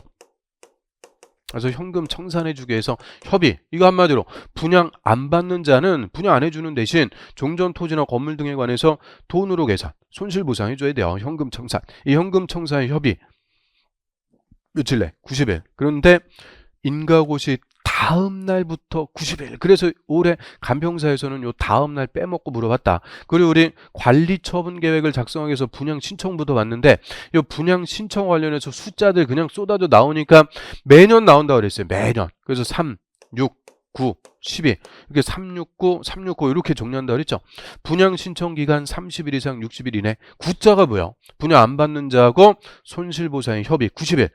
숫자를 딱 대비해놨는데 120일은 사업시행계획 인가고시가 있으면 120일 내 분양 신청들 하라고 통지하고 공고. 그래서 369, 12, 369, 369. 그런데 또 핀트가 또 다른 것 같고 물어봤죠. 그래서 손실보상 협의, 즉 현금 청산 협의를 해야 되는 토지 등 소유자는 이 한마디로 분양 안 받는 자들. 그래서 기억, 분양 신청 기간 내 분양 신청을 안 했어요. 분양 신청 안 했다는 것은 나는 분양 안 받겠다 그죠? 분양 안 받는 자. 또 누구 있어요? 분양 신청 기간 종료 후에는 분양 신청을 철회할 수가 있다? 없다? 지금 먼저 보면 이것도 그냥 마인드에 마인드. 분양 신청 기간이 종료가 되면 끝난 거예요. 분양 신청한 걸 철회할 수 있다 없다? 없다. 그래서 분양 신청 기간 종료 전에 분양 신청을 철회. 그럼 분양 신청했다가 아우 나 그냥 안 받을래요. 철회. 이것도 뭐 분양 신청 안 한 거랑 똑같다 그랬죠. 또 인가받은 관리처분 계획에서 분양 대상에서 제외된 자, 너무 좁은 토지나 건물이라서 분양 대상에서 빼버렸어요. 또 투기과열지구에서 몇 년 내에는 다시 분양 신청 못 한다 그랬어요. 5년. 그 투기과열지구에서 분양 신청할 수 없는 자, 그래서 분양 신청 안 했거나 했다가 철회했거나 할 수가 없거나 제외된 자, 이런 분양을 안 받는 자들은 종전토지나 건물에 대해서 현금으로 청산히 손실보상 협의를 해줘야 되고요. 자, 그런데 요게 이제 기역하고 니은은 확실하게 또 맞췄는데, 그래서 이게 박스 이게 어려운 거예요. 기역 니은이냐, 기역 니은 디귿이냐. 이것도 말장난 쳐.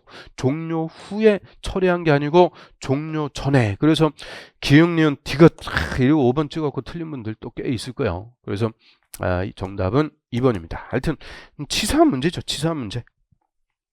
난이도는 중입니다. 난이도는 중. 그 다음 이제 65번으로 갈게요. 65번. 주택법. 기간시설에 해당하지 않는 것은, 자, 우리 기간설. 이거 은근히 잘 물어보는데요. 기간설은 어디서 나요? 간선시설. 자, 우리 간선시설이란 주택단지 안에 기간설을 단지 밖에 있는 기간설에 연결해주는 시설이다. 연결. 그래서 도로, 상하수도, 전기, 통신, 가스, 지역난방설 이런 것들을 기간시설. 그래서 단지의 기간설과 밖에 있는 기간설을 연결, 진입도로 같은 거, 그거를 간선설 이렇게 부른다 그랬는데, 간선설의 개념에서 기간설이라는 게 나오는 거죠. 그래서 기간이 되는 시설, 말 그대로 근간이 되는 기반 시설입니다. 그래서 전기, 통신, 상하수도, 지역난방, 뭐 도로 이런 것들. 그런데 아니 놀이터는 뭐 당연히 틀린 거죠. 놀이터는 사람 붙어 있으니까 우리 주택단지 안에 시설로서 무슨 시설이에요? 복리시설이라고 그러는 거죠. 복리시설. 기간시설하고 아무 관계없다. 그래서 요 문제도 오늘 문제 중에서 제일 쉬운 문제 중에 하나. 제일 쉬운 거. 그래서 이런 거 절대 틀리고 그러면 안 되죠. 놀이터는 복리시설. 그다음 66번 보겠습니다. 자, 주택법에서 사업계획 승인. 사업계획 승인에 관해서 틀린 것은, 자, 우리 사업계획 승인이라는 것은 주택을 집단적으로 건설. 집단적으로 한 번에 30호 30세대 이상 집단적으로 건설할 때는 주택법의 사업계획 승인 받는 거죠. 자, 틀린 거니까 1번 한번 볼게요. 1번이 정답. 자, 승인받은 사업계획 중 공공시설 설치계획 변경이 필요한 경우에는 승인권자로부터 변경 승인을 받지 않아도 된다. 자, 이게 주택법 시행 규칙의 아주 또 지엽적인 내용 중에 하나를 물어본 문제입니다. 그래서 이제 사업계획 승인 받았어요. 승인받은 내용을 변경할 때도 승인 받아야 돼요. 그런데 경미한 변경일 때는 승인이 필요가 없다. 경미한 변경일 때는 변경 승인이 필요가 없습니다. 그래서 이 경미한 변경이 우리 이제 국토부령 시행 규칙에 10대 개가 쫙 열거가 되어 있는데, 그 중에서 다시 공공시설 설치 계획의 변경은 경미한 변경에서 제외한다. 이게 또 가로에 딱 있어요. 가로에. 그러니까 경미한 거 중에서 다시 빼는 거.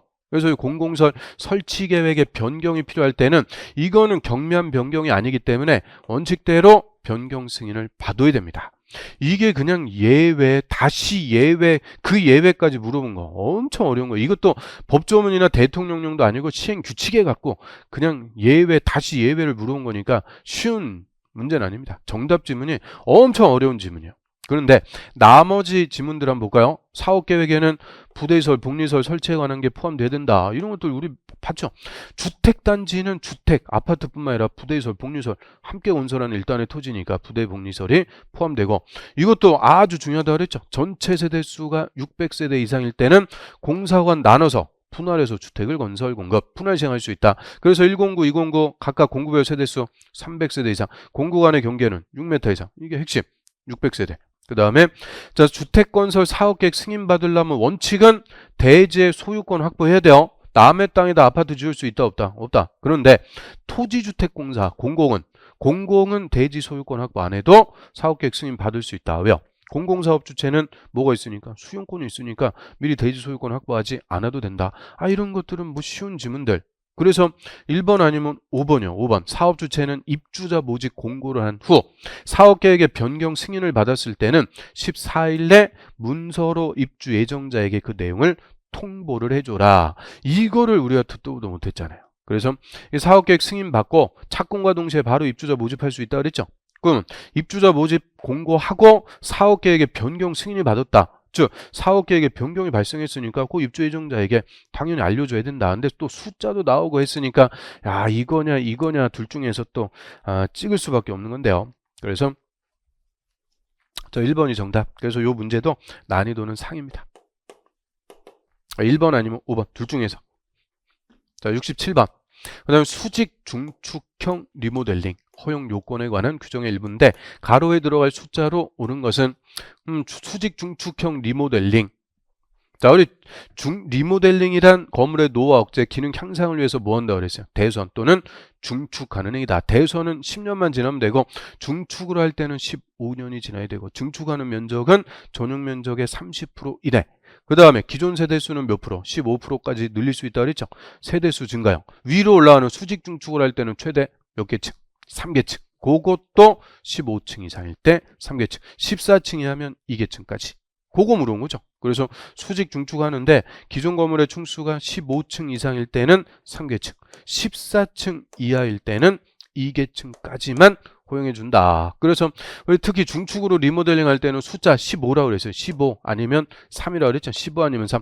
왜 15라고 그랬어요? 리자 이거 뒤집어 갖고 쓰니까 15 그대로 써있다. 그래서 중축으로 할 때는 15 아니면 3이다 그랬으니까 15층, 3개층, 14층이 하면 2개층까지. 자, 그래서 3번이 정답이 됩니다. 3번.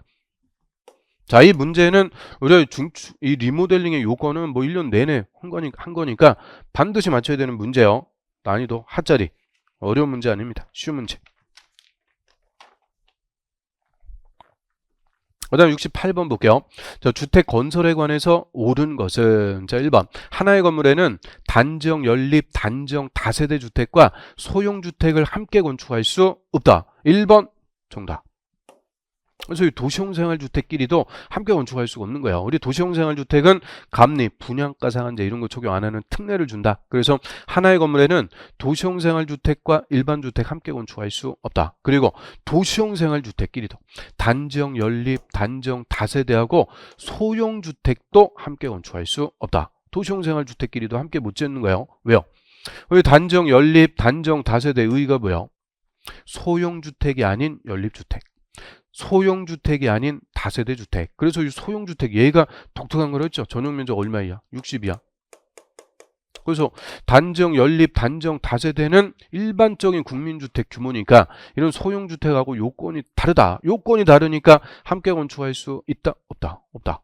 그래서 이거는 뭐 쉬운 질문. 그런데 나머지가 어려운 질문들입니다. 나머지가. 자, 이번에 국토부 장관이 적정한 주택 수급을 위해서 필요하다고 인정하는 경우 고용자 건설하는 주택의 국민주택 규모로 건설하게 할 수 있는 비율은 주택의 75% 이하다. 그래서 너무 이게 중대형 큰 것만 짓고 그러면 안 되니까 옛날에 있던 건데요. 이게 또 한 20년 만에 물어봤는데 원칙 국토부 장관은 사업 주체 건설하는 주택의 75%까지 국민주택 규모로 건설해라. 할 수가 있어요. 그래서 원칙은 75인데 여기서는 고용자죠. 요 주택조합. 주택조합이나 고용자가 건설하는 주택, 조합원의 주택, 근로자의 주택 이런 것들은 크게 할 필요 없죠. 100%예요. 100%. 전부 다를 국민주택 규모로 건설하도록 할 수가 있고요. 3번에 주택법에 건설사업자로 간주하는 등록사업자는 주택건설 사업계획 승인받은 주택의 건설공사 시공할 수 없다. 자, 건설사업자로 간주하는 등록사업자. 이걸 다른 말로 뭐라 그래요? 시공권이 있는 등록사업자. 그래서 이 사업계획 승인받아갖고 주택건설공사는 이런 건설사업자 또는 건설사업자로 간주하는 등록사업자만 시공할 수가 있습니다. 그 시공권이 있는 등록사업자니까 시공할 수가 있죠. 그 다음 장수명 주택은 내구성이 오래간다고 그랬죠. 장수명 오래가는 주택. 이런 인중기준 절차 수수료는 주택 공급에 관한 규칙으로 정하는 게 아니고요. 국토교통부령, 줄여갖고 국토부령으로 정합니다. 요거는 주택법 시행 규칙 국토부령으로 정하는 거고 그래서 주택 공급에 관한 규칙도 국토부령인데 이거는 별개요. 주택의 공급 등에 관해서 따로 규정하는 거고 그냥 장수면 주택의 인중 기준, 절차 이런 것들은 국토교통부 령으로 정합니다. 참 이것도 그냥 문제를 위한 문제죠. 그 다음에 국토부 장관은 바닥 충격음 성능 등급을 인정받은 제품이 인정받은 내용과 다르게 판매, 시공했을 때는 그 인정을 취소해야 되는 게 아니고 할 수가 있다. 그래서 이 반드시 취소하는 게 거짓 그 밖에 부정한 방법으로 인정받았다. 그럼 그때는 반드시 취소합니다. 나머지는 취소할 수가 있다. 역시 이런 것들 듣도 보도 못한 거니까 나머지 지문들이 엄청 어려워요. 그래서 이 문제도 난이도 상으로 책정을 하긴 했는데 정답은 충분히 맞출 수 있는 거죠. 그런데 나머지 그러니까 우리 시험 볼 때 항상 요령이라고 그랬죠. 항상 본거에서 답 나온다고 그랬어요. 안 본 거는 신경 쓸 필요 없다. 본거에서 그냥 1번 정답은 찾아낼 수 있는데 나머지가 엄청 어려운 지문들입니다. 그 다음 69번 보겠습니다. 주택법령상 사전 방문에 관해서 틀린 것은 사전 방문 이게 저 얼마 전에 둔촌주공 거기서 재건축하면서 그 사전 방문 그것도 시사적인 거 반영해서 사전 방문하고 입주자 저축 이런 게 이제 입주자 저축이 얼마 전에 또 매달 붙는 게 10만 원에서 25만 원인가 또 상향됐죠. 그런 시사적인 거 반영해서 물어봤는데 사전 방문 입주자 저축 이런 거 우리 공부 안 하는 거예요. 그래서 안 물어봤던 거 여태까지 나오지 않았던 것들 물어봤으니까 다 난이도 상이야. 그래서 사전 방문은 이제 사용 검사 전 우리 사업계획 승인 받은 대로 아파트 건설해 놨는지 검사 받는 거 사용 검사라고 그러죠. 그 사용 검사 전에 사업 주체는 입주 예정자가 이런 이제 주택의 건설 공사한 상태를 점검할 수 있도록 미리 보여주는 거예요. 미리. 요 공사 이렇게 해놨습니다. 공사 상태를 미리 점검할 수 있도록 해주는 것을 사전 방문이라고 그래요. 입주 예정자가 사전 방문해서 공사 상태를 점검할 수가 있도록 하는데요. 자, 틀린 거니까 자 2번 한번 볼게요. 2번. 이것도 뭐 엄청 어려운 질문입니다. 자, 사업 주체는 사전 방문을 주택 공급 계약에 따라 정한 입주 지정 기간 시작일 60일 전까지 1일 이상 실시해야 된다라고 했는데 60일이 아니고 45일 전까지 1일 이상이 아니고 이틀 이상 실시하도록 합니다. 이런 거를 우리가 뭐 어떻게 해갖고 맞춰요. 그래서 나머지 다 어려운 것들 그냥 난이도 상 어려운 문제입니다. 자, 70번 볼게요. 입주자 저축에 관해서 틀린 것은 그러면 국토부 장관은 주택을 공급받고자 하는 자로부터 주택 자금의 전부나 일부를 미리 저축하게 할 수가 있다. 그거를 입주자 저축. 그래서 우리 입주자 저축도 요거는 봤죠. 저 국민주택, 민영주택 다 공급받기 위해서 가입하는 주택청약 종합저축. 그래서 종합저축, 만능통장, 국민주택, 민영주택 다 공급받을 수 있고 누구나 가입할 수 있다. 그런데 한 사람이 한 계좌만 가입할 수 있다.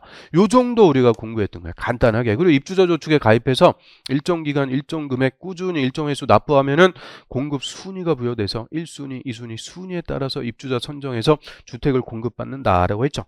그런데 자 틀린 거. 자 1번. 역시 입주자 저축도 우리가 다루는 거 아니니까 난이도상 어려운 문제입니다. 자, 입주자 저축 정보를 제공하는 입주자 저축 취급 기관의 장은 뭐 은행 같은 거 생각하시면 돼요. 장은 입주자 저축 정보의 명의인이 요구하더라도 입주자 저축 정보를 제공한 사실을 통보하지 않을 수 있다. 그랬는데 뭔 말이냐 이게 틀렸어요. 명의인이 요구했을 때는 입주자 저축 정보를 제공했다. 이런 사실을 통보해줘야 됩니다. 아니 명의자가 알려달라고 요구하는데 통보하지 않을 수 있다. 그러면 안 되죠. 아니, 명의자가 내 거 사용했는지 알려달라고 하는데 당연히 통보해야 되는데요. 자 이게 이제 국토부 장관은 요 입주자 저축 정보를 입주자 저축 취급 기관의 장에게 요청할 수가 있어요. 정보 제공하라고 요청. 왜요? 그 공급 신청한 자, 청약 신청한 자가 이게 이제 순위가 되는지 또 재당첨 제한 등에 걸리지 않는지 이런 내용을 알아야 되니까 요 국토부 장관은 입주자 저축 취급 기관의 장에게 입주자 저축 정보를 제공하라고 요청할 수가 있어요. 그래서 국토부 장관이 이런 입주자 저축 정보를 제공받았다. 이런 내용을 원래는 통보할 필요가 없는 거예요. 그런데 명의인이 알려달라고 요구하면 이때는 제공 사실을 통보해줘야 됩니다. 그래서 참 뭐 듣도 보도 못한 거 물어봤으니까 자 1번이 어려운지만 이런 거는 앞으로 다시 나오고 그럴 이유가 없어요. 그 다음 71번 보겠습니다. 역시 71번. 자 요것도 난이도 상입니다.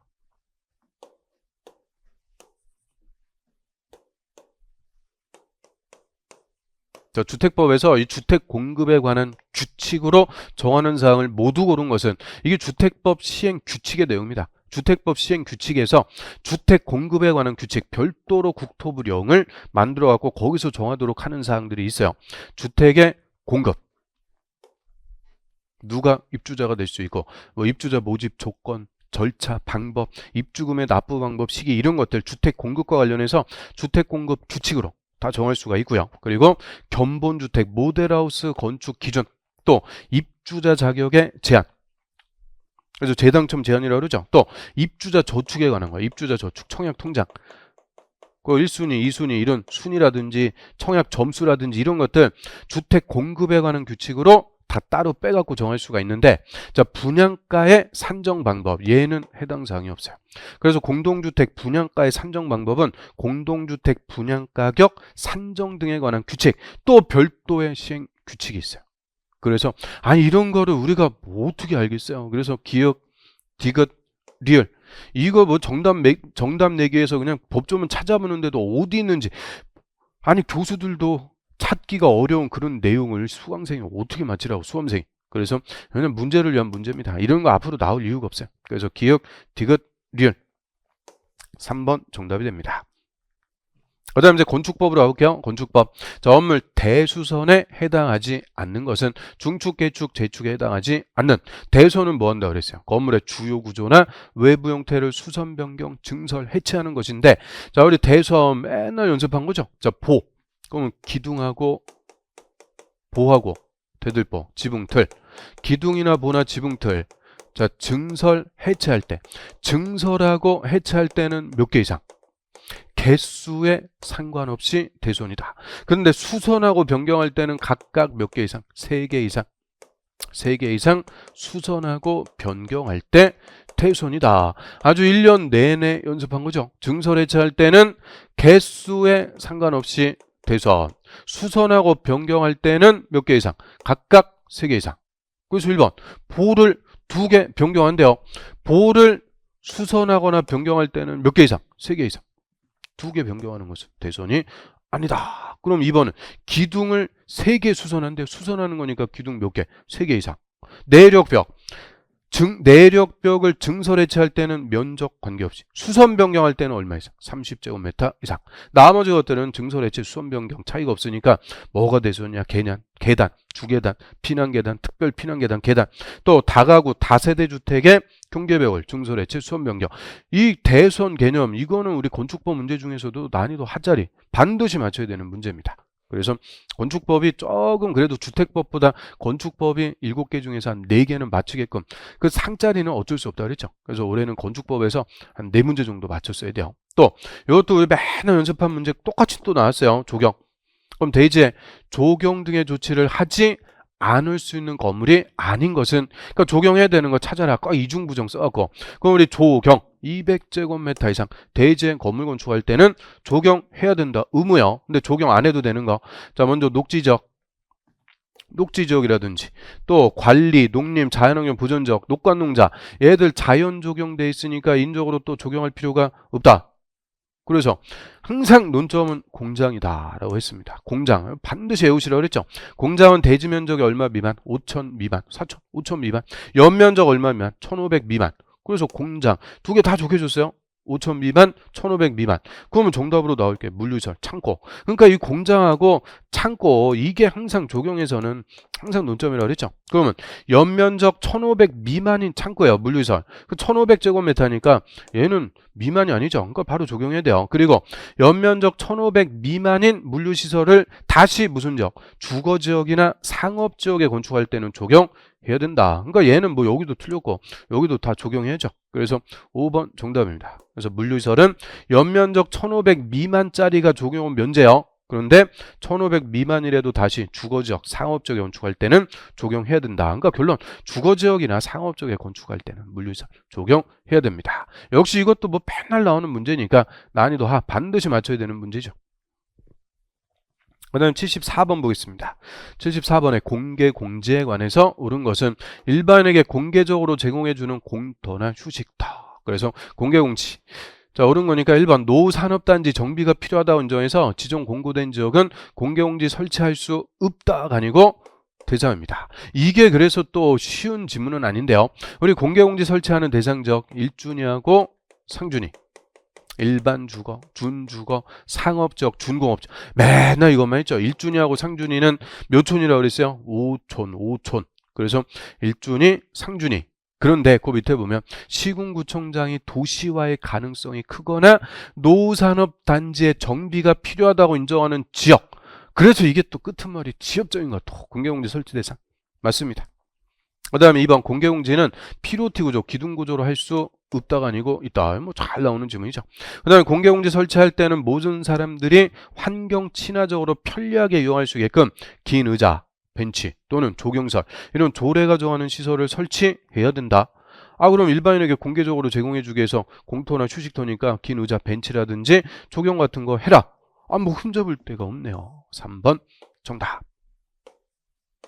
그 다음 4번 공개공지에서는 조례가 정하는 바에 따라 연간 최장 90일 아니고 며칠 60일 이내 기간 동안 문화행사 판촉 활동할 수가 있다. 그래서 저 백화점 같은데 맨날 공개공지에 물건 내다 놓고 판촉 활동하고 그러면 안 된다 그랬죠. 연간 며칠 이내 60일 이내로만 하고 나머지 기간은 일반에게 공개적으로 제공해야 되니까 5번 울타리나 담장 등 시설의 설치, 출입구 폐쇄 등을 통해서 공개공지 출입을 제한한 경우 지체 없이 시군구청장한테 신고해라. 출입을 제한할 수가 없는 거예요. 아니 공개적으로 제공한 공터나 휴식터니까 일반인들이 출입 못하게 제한할 수 있다? 없다? 없다. 그럴듯하게 말 장난쳤는데 공개공지 출입을 아예 제한할 수가 없는 거야. 제한할 수가 없다. 3번이 정답.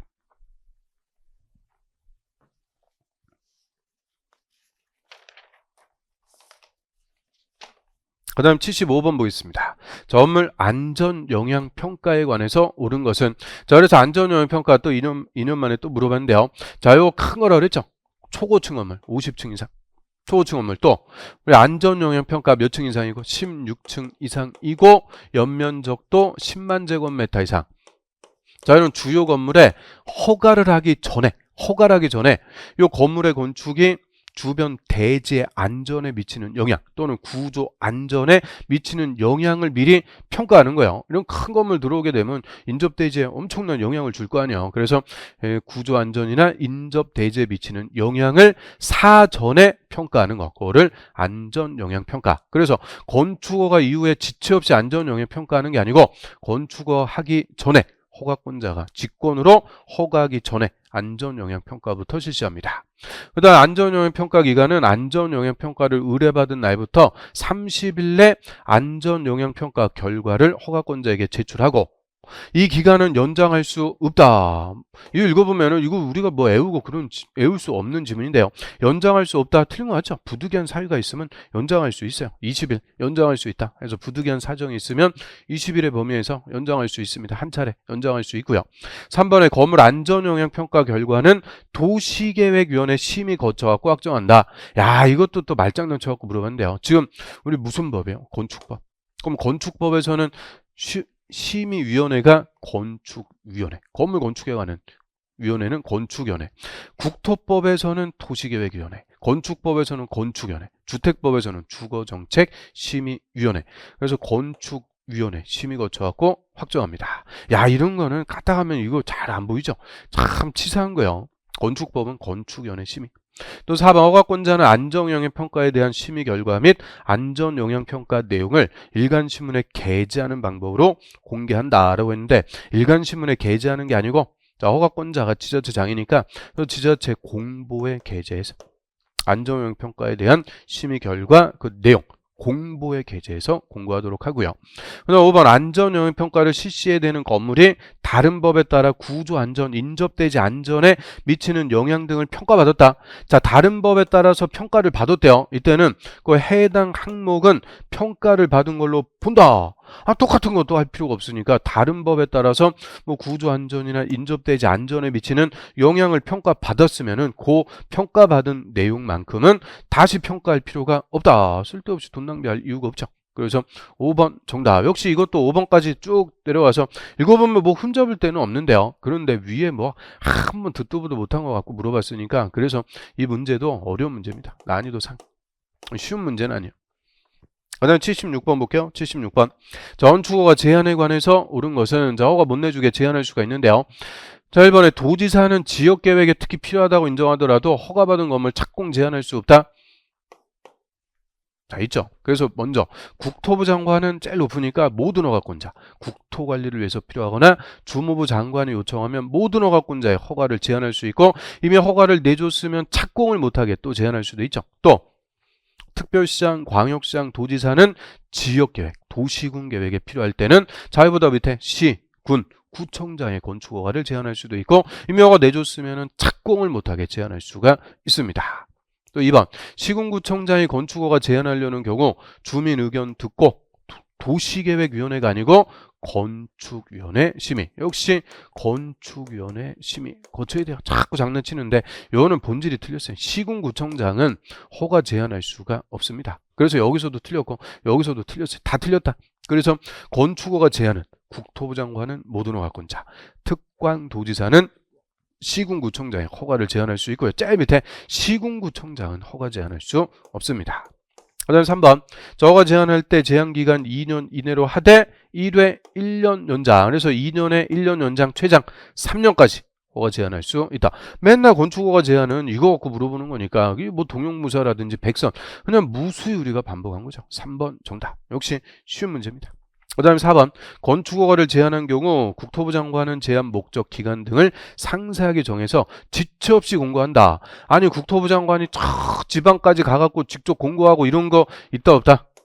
없다. 그래서 국토부 장관, 시도지사는 건축허가 제한했으면 그 내용을 허가권자에게 통보. 그럼 통보를 받은 허가권자가 주민들에게 언제부터 몇 년간 허가 제한 들어갑니다. 허가권자가 공고해서 알려주는 거죠. 또 5번에 건축허가 제한한 경우 허가권자는 즉시 국토부 장관에게 보고하고 자 보고를 받은 국토부 장관은 제한이 지나치다고 인정하면 직권으로 해제해야 된다. 자 일단 건축허가를 제한했어요.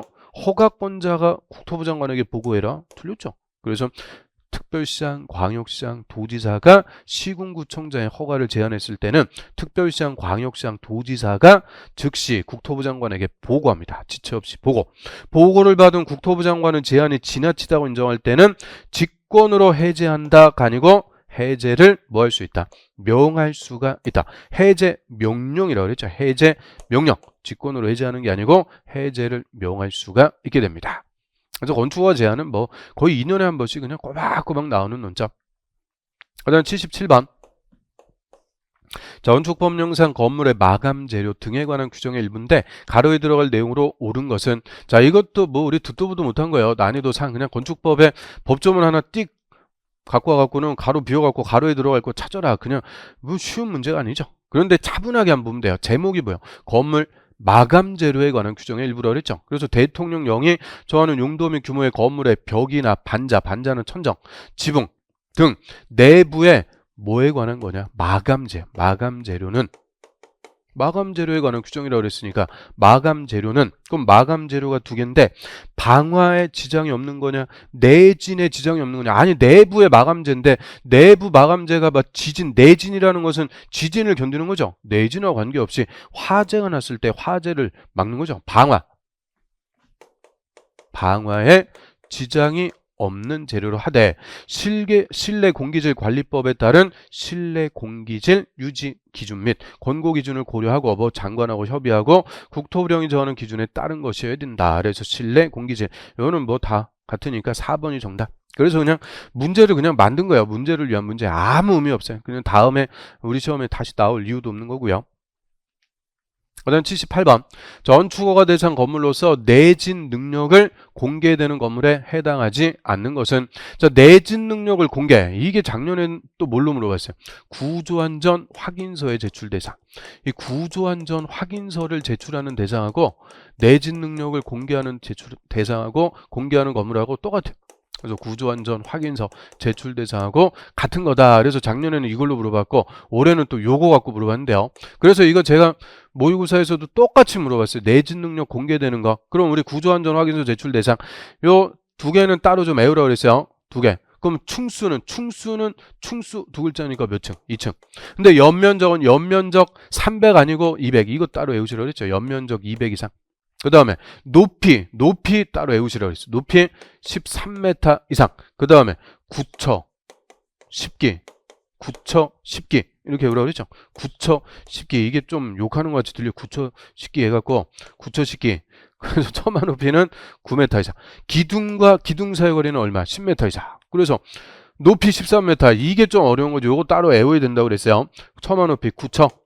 그 다음에 10기. 기둥과 기둥 사이 거리 10기. 그래서 요 세 개는 딱 넘어갔는데 4번 아니면 5번 중에 하나인데 자 4번에 보니까 건물의 용도 규모를 고려한 중요도가 높은 건물로서 뭘로 정하는 건물이래요. 국토부령. 그래서 건축법 시행규칙이 국토부령. 그런데 5번 국가적 문화유산으로 보존할 필요가 있는데 문화체육관광부령으로 정하는 건물. 아니 왜 건축법인데 문화체육관광부령이 나와요. 얘도 그대로 국토부령이죠. 국토부령.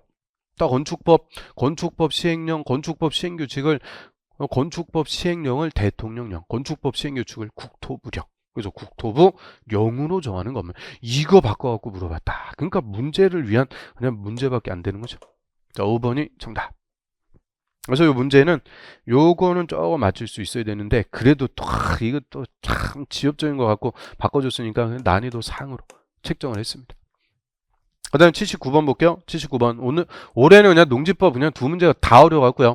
그래서 농지법은 한 문제는 풀고 한 문제는 5번 찍으라고 그랬는데 올해 5번 찍었으면 맞긴 맞았어요. 그래서 자, 요게 5번 정답이죠. 자, 농지법에서 농지의 타 용도 일시사용 신고할 수 있는 용도에 해당하지 않는 것은 자, 일시사용 기간은 여기 딱 주고 있어요. 몇 개월? 6개월이네. 6개월. 그러면 우리 농지의 타 용도 일시사용 허가라는 거는 들어봤죠? 잠깐 다른 용도로 쓰고 다시 농지로 복구하는 조건일 때 이때는 일시사용 허가. 얘는 영구적으로 농지 전용하는 게 아니더라. 그래서 타 용도 일시사용 허가. 그런데 얘는 타 용도 일시사용 뭐 한대요? 신고. 이거는 허가도 아니고 신고. 더 경미한 거다. 그러니까 일시사용 기간이 몇 개월? 6개월 이내로만 잠깐만 쓰고 다시 농지로 복구할 때는 타 용도 일시사용 신고를 한대요. 그래서 썰매장, 지역축제장, 이게 뭐 빙어낚시 뭐 그런 거 있죠. 이런 거 6개월 이내에 잠깐만 쓰는 거예요. 그 뭐 3번, 4번 모르는 건데. 자, 5번 한번 보면은 전기사업법상 전기사업을 영위하기 위한 목적으로 태양에너지 발전 설비를 설치한대요. 그럼 태양에너지 발전 설비는 6개월 이내로 설치해요? 이거 돈 많이 들어가는데 꼴랑 6개월 설치하는 거 아니니까 이런 건 그래서 애워서 맞히는 게 아니고 어떻게 보면 그냥 센스가 있으면 맞출 수 있는 거예요. 태양에너지 발전 설비는 몇 년 한 18년씩 설치해야 되는데 6개월 이내로 잠깐만 쓸 때 일시사용 신고합니다. 그래서 태양에너지 발전 설비 이거는 일시사용 신고 대상이 될 수가 없는 거죠. 5번 정답. 그 다음에 80번. 자, 농지를 농축산물 생산설 부지로 사용할 때 농지의 전용으로 보지 않는 것은 그래서 이 농지는 지목에 관계없다고 그랬죠. 농작물의 경작, 다년생 식물의 재배, 그 다음에 농지의 개량설의 부지, 농축산물 생산설 부지로 쓰는 것을 농지라고 그랬어요. 그래서 이런 농지를 농사 이외, 농업 생산, 농지 개량 이외 용도로 쓰는 것을 농지의 전용.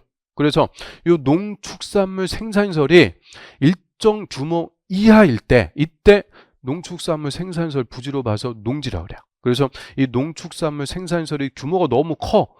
규모가 너무 큰 거를 설치하면 이거는 농지 전용하는 게 되는 거예요. 그래서 이 농축산물 생산설이 규모가 있어야 되는데 자, 이 규모 그거를 물어본 거예요. 단순하게 그냥. 그럼 여태까지 얘도 우리 처음에 물어봤던 내용들 아니니까 그냥 난이도 다 상이요. 좀 전 문제도 난이도 상. 다 그냥 농지법에서 올해 어렵게 물어봤는데요. 자, 농막, 농사용 운막, 농막 얘가 틀렸습니다. 연면적 20제곱미터 이하요. 농막은 연면적이 20제곱미터 이하짜리만 농축산물 생산설로 봐서 이런 연면적 20제곱미터 이하인 농막을 설치한 것은 농지입니다. 그래서 이 20제곱미터를 초과하는 농막을 설치할 때는 전용이 되는 거예요. 전용.